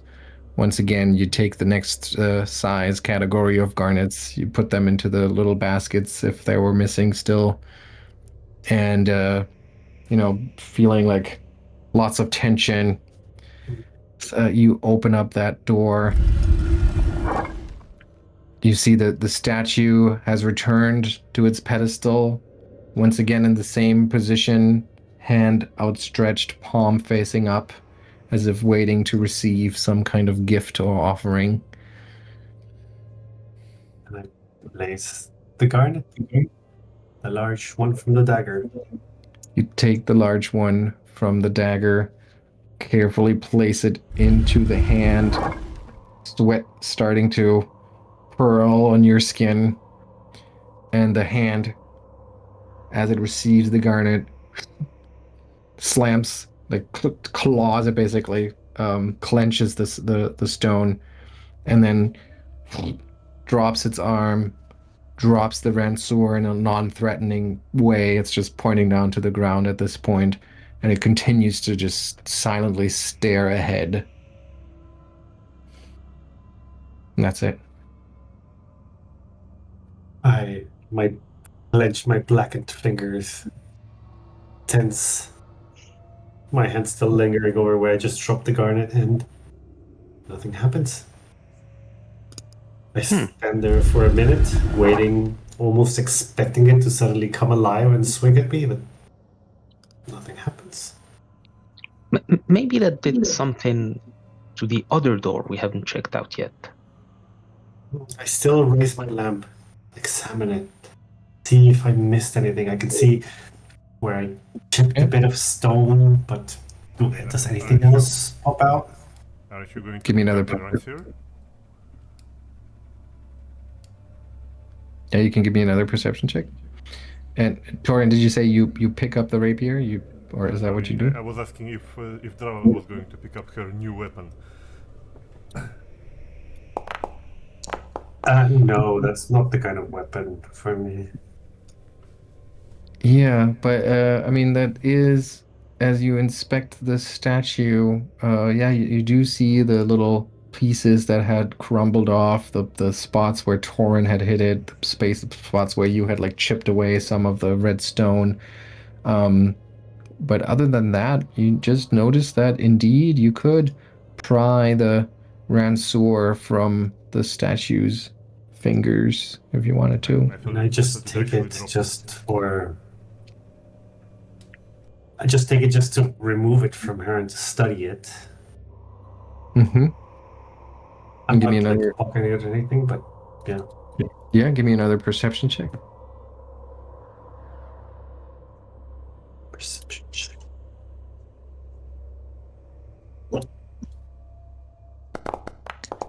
Okay. You managed to get the Ransor out of there, so you can put that onto your sheet if you want.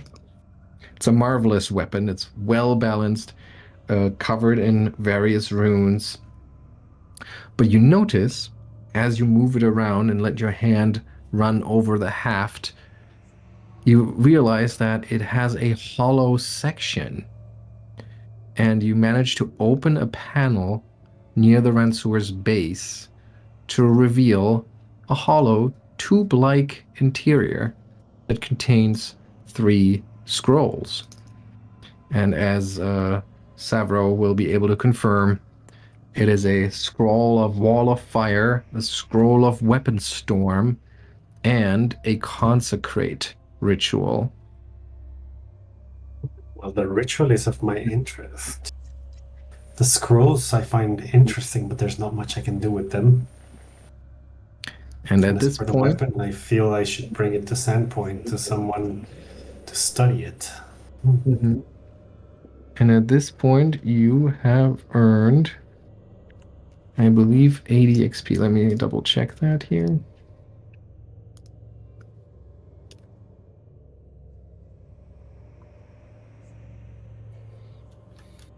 Oh, 48 XP. So how much do we have now? 248? I'm what I not got. sure. Yeah. Okay. I think it will make sense. It will make sense for Sevro to grab those scrolls. So I'm going to put them on his sheet.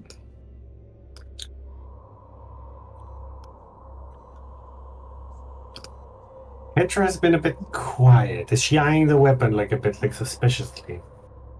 And I'll be like more aware.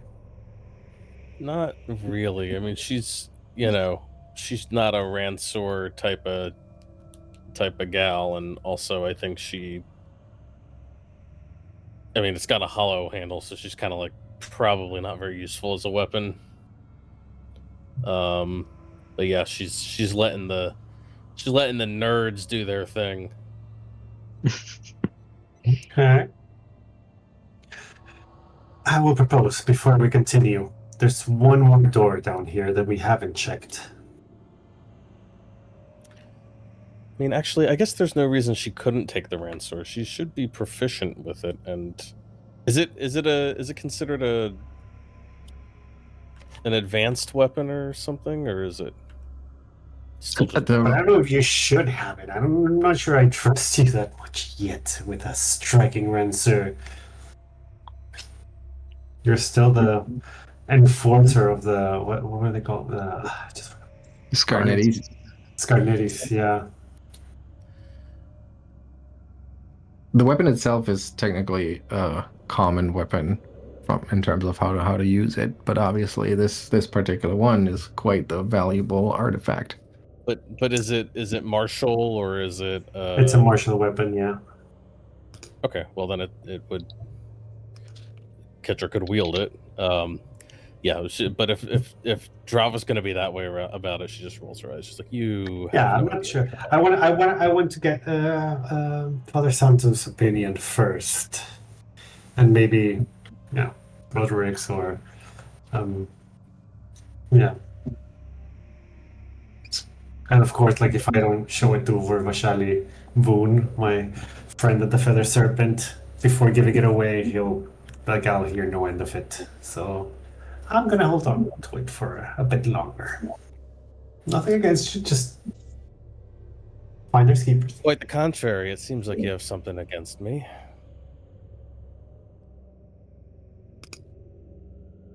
Whatever. No, I gave you a little trinket and everything. It's a show of support. Just I'm not very comfortable handing you this weapon that I just found. Yet.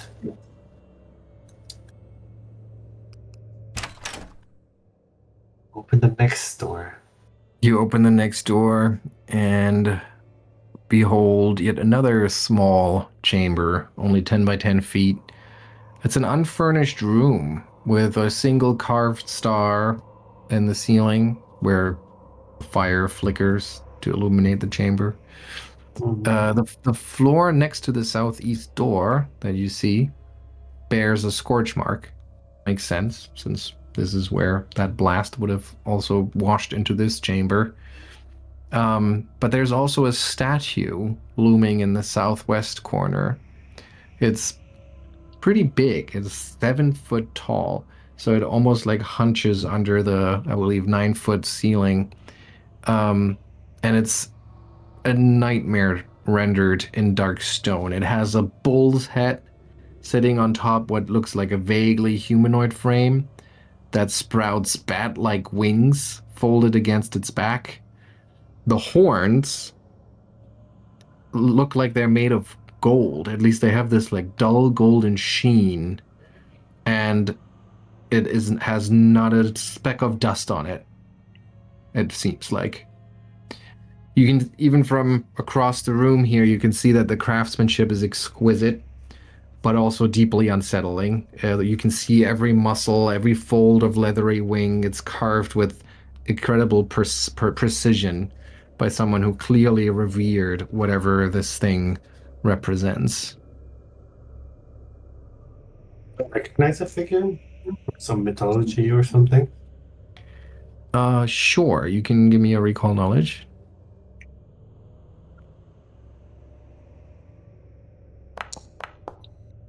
Is it a representation? Oh, wow. of the Demon Lord? Killing it.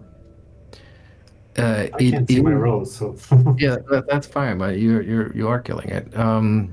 It is in fact a representation of a demon lord, but to your surprise, whoever was housed in these halls apparently was worshipping multiple demons. This one you recognize. This one is known as Hagenti. Hagenti. Also known as the Whispers Within, or the Lord of Transformation. Hagenti's concerns are things like alchemy and invention and transformation, but for the worse, if you will. It is a demon lord of alchemy and change for the worse. That's the form of this creature that you recognize it as one depiction of Ha-Genti, the Lord of Transformation. Worshippers of this would typically be were creatures and shape changers and other such ilk that use change and transformation and alchemy for evil deeds.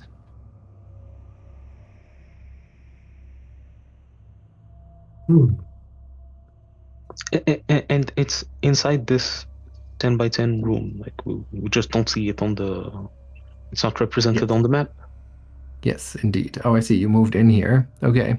So as you move in here, and maybe Drava explains some of those things to you as she like can't take her eyes off the thing, wondering if maybe those golden horns are trinkets of some kind that could be removed, just like the Ransour. They're rubbing her hands.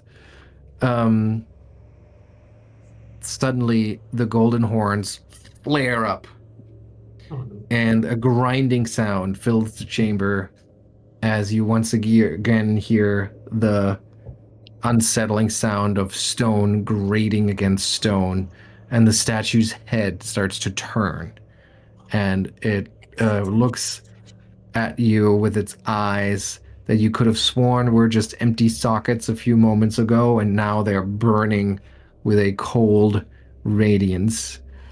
It I'm in a steps, buffet of statues now.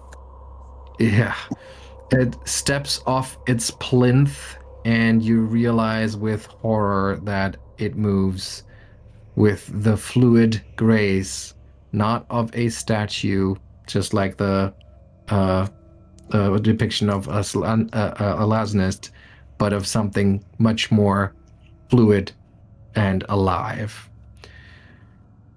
So let's get you guys into an encounter again. Wow. Sorry. And also, I hate statues, and I'm never trusting them again. Especially statues that don't show up on the map. I think they did a good job with that with the other room, that they at least had a statue on the map, so it wasn't as suspicious as it usually is. Okay, maybe Ketra, you were already suspecting something like this to happen since it happened in the other room, and it's your turn. Well, it's too crowded to use pincer tactic. Ironically, we're already surrounding it. I don't think. I think somebody has to move in order for it to work. Pincer attack. If any of your allies ends this movement, yeah, I guess we're already in position. I can't give the order. Huh? And we're So all staring she- at the statue and there's a loot. So she's going to. Could we potentially like swap places or something like that? I don't have that one prepared, unfortunately. I meant like just to apply the pincer movement. Oh, Let's not game it too hard here. All right. if any of your allies ends this movement adjacent to an opponent. Because you still have to take your reactions in turn, and you can't end your movement on a square that somebody else occupies. So Yeah. I know it's kind of happening at the same time, but I think for purposes of resolving it, we have to serialize the movement, and then it's not a legal move. So Yeah, and I have a specific tactic that allows. It's called passage of lines. It's a specific tactic that lets people swap positions. So, okay, yeah, I'm pretty sure that the fact that you have to use a reaction to do this probably means that you can't just flip flop. Yeah. But yeah, okay. So in that case, she's going to. No need to get fancy about this. She's going to attempt a setup strike.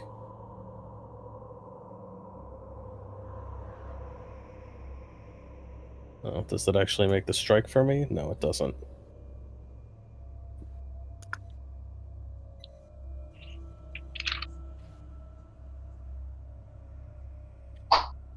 That sucks. And well, that didn't work. So she's just gonna tell Drava to do it. She's like, Drava, hit it. Don't stare. Hit it. And almost like as a reaction and by the shock and then suddenly everything and in her command, I swing at it. That makes sense. I forgot to target it. Sorry. Yeah, but you miss it. It's a bit. I believe that was Ketra's turn, and then it's Drava's regular turn. So you a quick stab, more almost like a reflex to Ketra's order, misses the creature entirely. Now But now it's focus. Now I reach into my pockets and I find, and it's this pouch with desiccated bat wings and crushed up frog legs that I put into my lamp, which makes it shine violently violet, and I turn it towards this creature that I know I can figure it out. Whoa! Oh yeah, you're critical. Finally, after all these fails. All right, so what actually happens in this case? You remember the creature's weaknesses, and as you empower your esoterica, you have a flash of insights that grants even more knowledge about the creature. You learn all of the creature's resistance, weaknesses, and immunities, including the amounts of the resistance and weaknesses. Okay. All right, so let's take it one thing after another. So first of all, you learn that this thing moves like something that has no weaknesses or resistances whatsoever. But even though it moves much more fluently, you still think that it seems constructed to you, but it's something constructed that has been given life in a sense. So you would still think that it is immune to a lot of things like constructs. So you can check the bestiary, but it's bleed, death effects, disease, doomed, drained, like everything you would expect. Healing, non-lethal attacks, paralyzed, poison, second, spirit, unconscious, vitality, void, and mental. So, let's see, what else do we have here? Oops, nope, that's not what I wanted to share. I gotta check its sheet because it calls out specifically. You learn all of any unusual weakness or vulnerability, such as what spells will pass through a golem's anti-magic. So let's see if there's something like this in here. I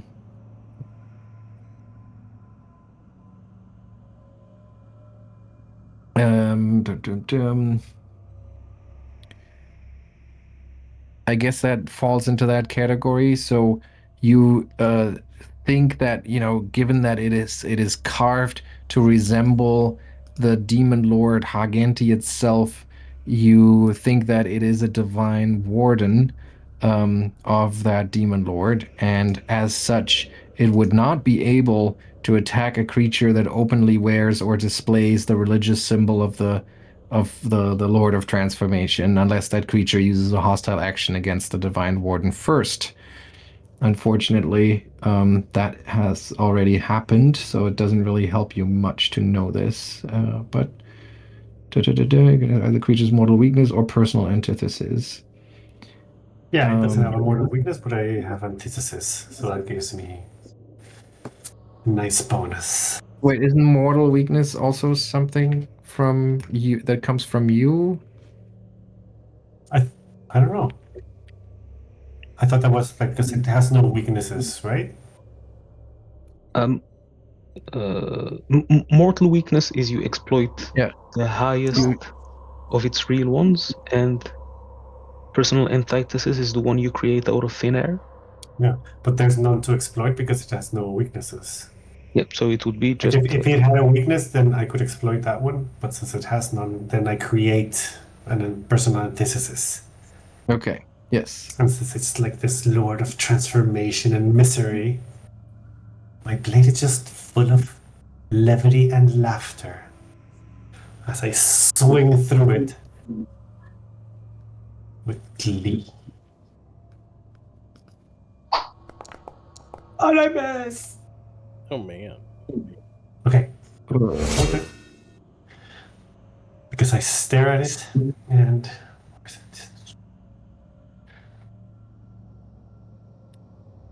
third action? I don't let it Yeah, and I don't let it get to me. I stare it down, trying to. It's immune to mental. Yeah, you try. I guess you knew that, so I'm gonna Yeah. let you take that back. Sorry, I got carried away by the moment. Yeah, I'm gonna attack with the penalty. Yeah, of course I'm gonna scare her. Oh, and good thing you did. Let's see that crit damage. And my blade laps, my blackened fingers gripping as it stabs at it. Yes, and knowing its weakness, or at least basically conjuring a weakness for it through sheer esoteric knowledge, you hurt it badly. All right, that's the end of your turn. Quillip. Quillip is going to devise a stratagem. I hope it works this time.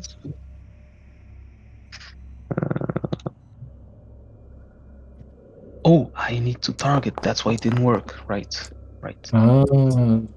What? Okay. So that looks kind of good enough. Then he's going to use quick alchemy to concoct an acid flask on the fly and then throw it at the creature. And I do have that picked. All right, let's see. That's a hit.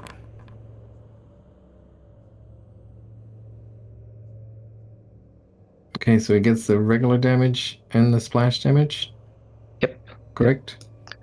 And he does do the no splash zone thing to spare everyone. So that was two Gotcha. actions. And for the last action, he's going to open this door behind him. Yeah. Should be it. And good move. And you see the large chamber behind you. Sevro, from behind Toren and Ketra, it is difficult for him to get a clear shot in, but he's going to try. And what is he going to do? What do we have here?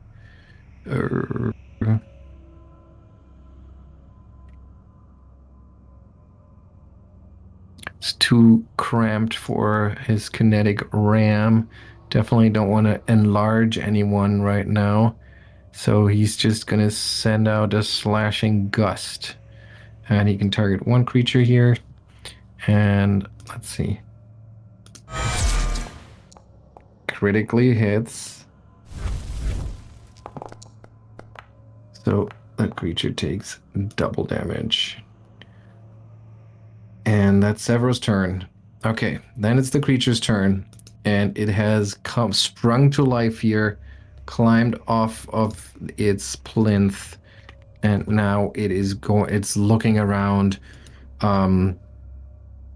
and its nostrils are flaring, even though there's clearly no breath in this thing. And what is it going to do with its big ass battle axe? Well, it's going to hurt the one that hurted the most, who was within reach, which is Drava. It tries to strike you with its battle axe. Hits you.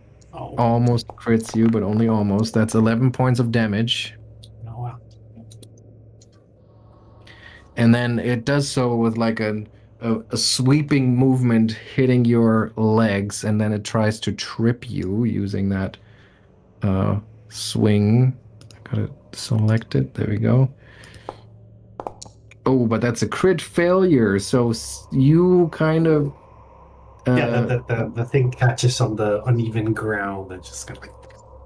Yes, and that throws it off balance, and you use the quick moment to just like poke out a foot at the right time to send it prone. And then with its third action, it's just going to get back up again. That has the move trait, so if anybody has reactive strikes here, I don't think you do, but just saying. And then it's Toren's turn. Okay, so it's a bit crowded, but Toren thankfully has means of hitting things beyond. So firstly, we'll assume a position. So Toren will stomp and take. Oh, sorry. Hang on. Hang on here. I forgot the persistent damage. That might actually not matter because as it picks itself off the ground, acid from Quillip's acid flask drips down of it, and it picks itself up, lifts up its head, that bull head with the gleaming horns, and then its arm slips out from underneath it, and it collapses in a big pile, and that's it. You are a Everybody. pathetic excuse for a demon. Whoever built you failed. Can I rip out one of its horns? Oh, hang on. One thing after another. So you get 32 XP. So that should get you to 280, I believe. Is it normal that we get the reduced XP even when we're just the 4? Well, you still have Sevro with you, so. Oh, you right, still- right. Yeah, right. Yeah. Completely Yeah. How forgot. much was it? 32. Yeah, so, I mean, usually 280. I wouldn't necessarily bring Sevro along, but we were already here, so. Okay, so yeah, it collapses onto the ground, and Drava sends a couple of curses and insults his way, steps over and tries to dislodge one of the horns, is what you said? Memento. Yeah, so the horns are pretty solidly fused with the rest of the bull-like head. So it's kind of hard to get the whole horn off, but I think you can probably, like, with the hilt of your short sword, you can like hammer off or chip off at least like Yeah, I a don't need much. Just need a little bit. yeah. So you chip off like an inch of Like, the like if I horn. can take its eye or like a tooth, those are always helpful. A finger. Yeah, let's I go with the know horn. everybody looks like strange at me, but I don't care. Yeah, it looks So strange.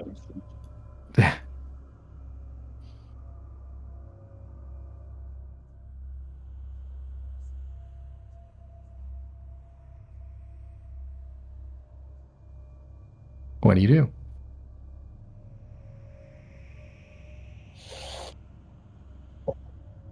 Well, Does it seem like we've explored all there is to explore here? Well, I think the only thing left is that weird egg. did you say, Simon, that this hallway down here, does it just end at the edge of the map, or did you say continue? No, it keeps going and going and going. I believe it continues into another adventure, yes. Into another adventure? You were, as I've said, when you stood there, as far as your light sources would illuminate the hallway, it would just continue. Well, But there's Yeah, also well, that secret door that you found, right? there's You the secret remember door. I that? can't see it on the map. Which? I The one thought that it leads was to the this egg? one. I thought Sorry? that this was secret door. It's invisible to us, Simon, so we have. It's hard to. Yeah, they always are, but you can draw on the map if you want to mark a secret door. If you leave it for later, that This might one, make sense. yeah. Because I don't can't draw make on him. the map. I don't think I can make him visible to you. So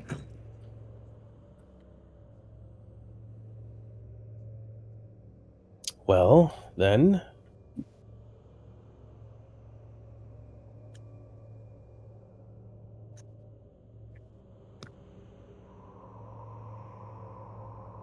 There's nothing we Then- can do about the egg.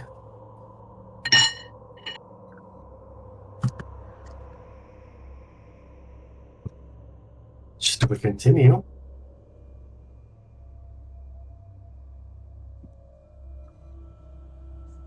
well, tell me what Sure. you do.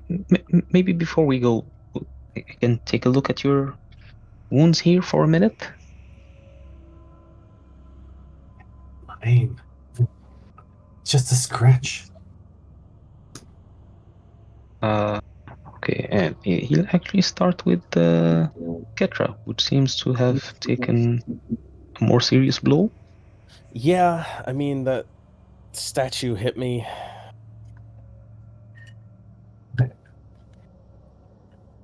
Let me look at that.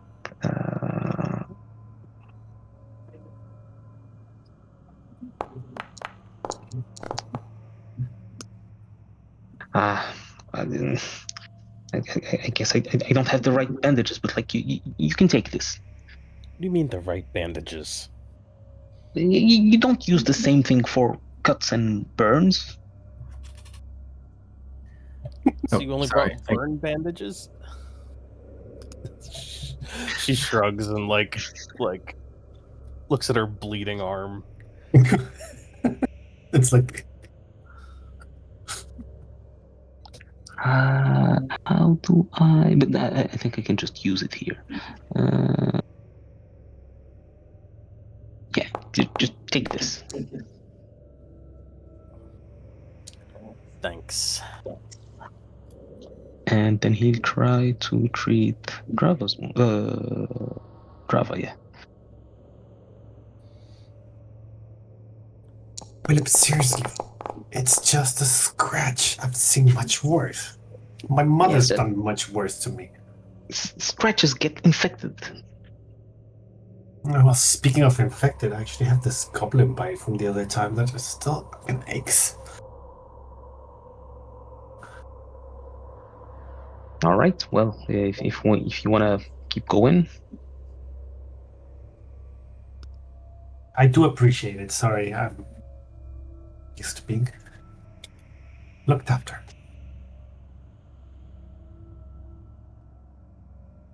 so So you continue down Let me that. light the way, and I raise my lantern and Okay. Then into you the lead unknown. the way. You lead the way with your violet light illuminating the hallway, and it continues on pretty much straight for about 200 feet, maybe. And at that point, however, you come to a dead end because there's a major collapse here, and it doesn't look like something you could easily clear. It looks like the entire uh,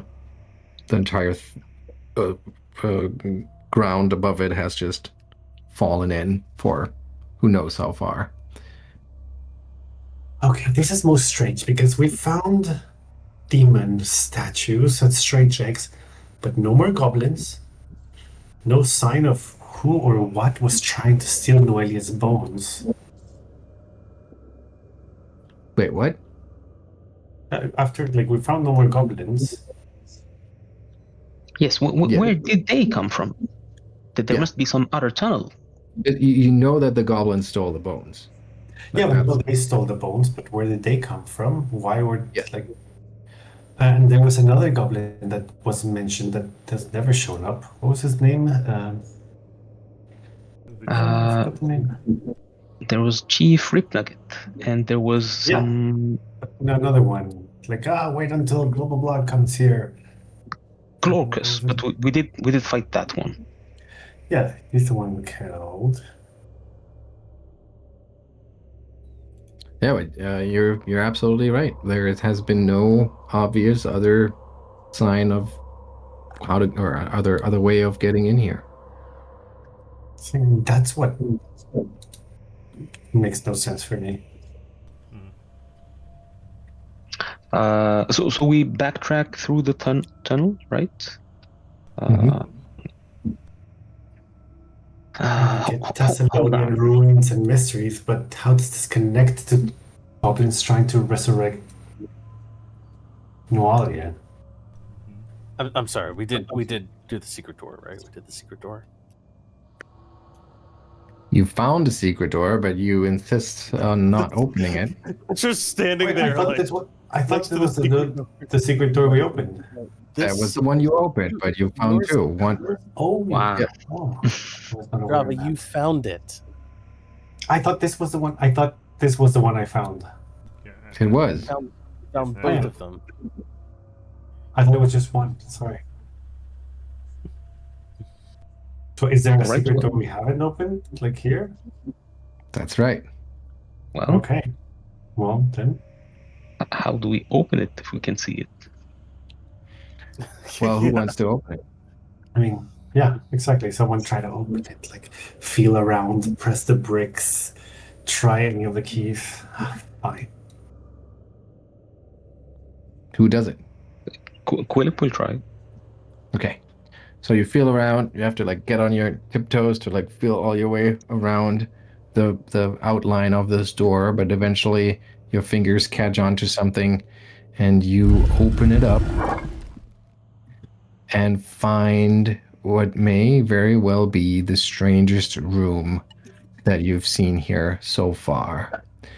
The walls, floor, and ceiling in here are just caked with a thick layer of dark soot and ash. There's a 5-foot wide, 2-foot tall slab of red stone standing in the middle of the room. The top of that stone is edged with the image of a 7-pointed star. Surrounding it stand 5 more slabs of red stone. And these red pylons, basically, and the central stone are curiously devoid of any ash or soot. And occasionally, they seem to shimmer with faint, fiery energy. And as soon as your eyes fall on that, Toren, you get like it's like a knot in your stomach. Like I said, there's this fiery energy in there, but it feels wrong to you. It doesn't feel like the elemental power of fire. It feels hard to describe. It's like corrupted, bound, enslaved. Like those are the feelings that you feel this strong sense of like as if that fire in there is in chains.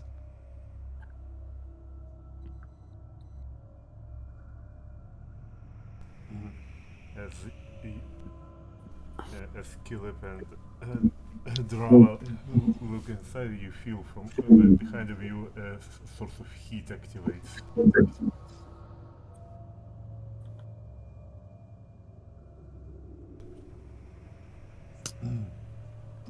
As Drava Well- begins channeling the elements. Hey,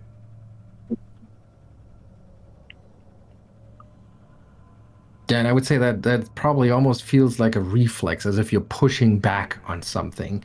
It's not like a resonance to the fire, the energy that you see in there. It's you feel the need to like protect yourself by tapping into a your. natural intrusion that needs to be counteracted with a flow of chi, with conscious effort.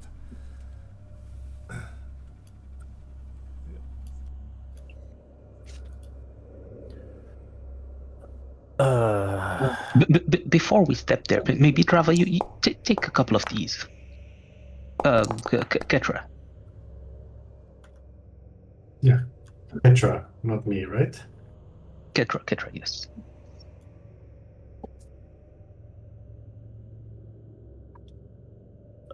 Thanks.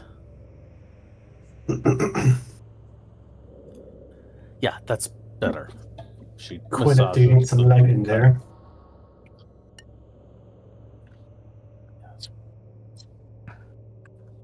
And Quillip is going to brew himself a little drink.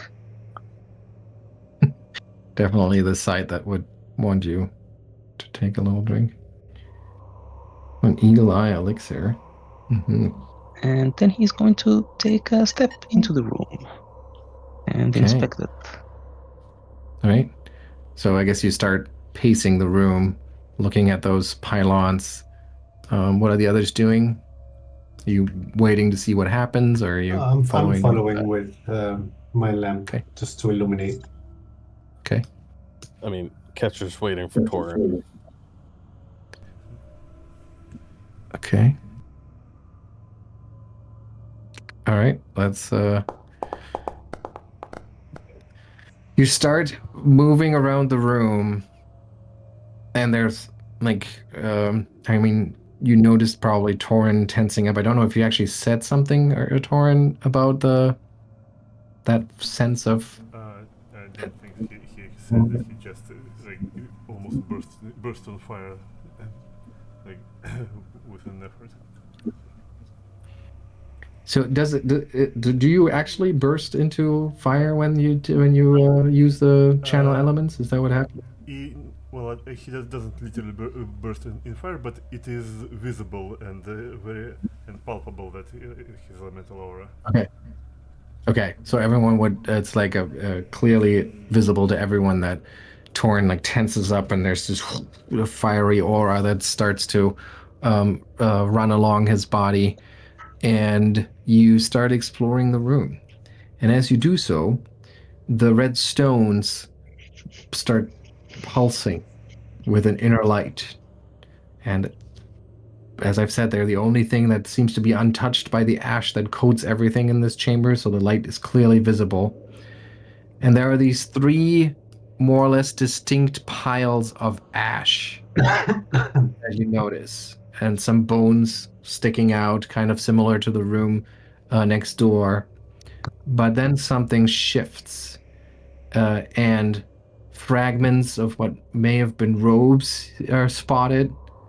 And maybe there's even some like chain links of some armor that you notice. And as you step closer, embers begin to glow within those piles.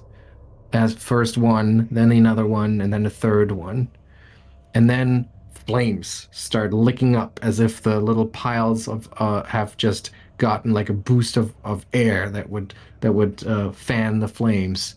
And from the ash, these burning skeletal forms start to rise, wreathed in fire that seems to burn from within their very bones. Their empty eye sockets in their skulls blaze with the same fiery light that shimmers across the pylons. And as those things manifest, I'm going to put them on the map just so you can see the artwork. But as those things manifest, it's clear that you are about to have to fight another battle. And we'll fight that battle next time.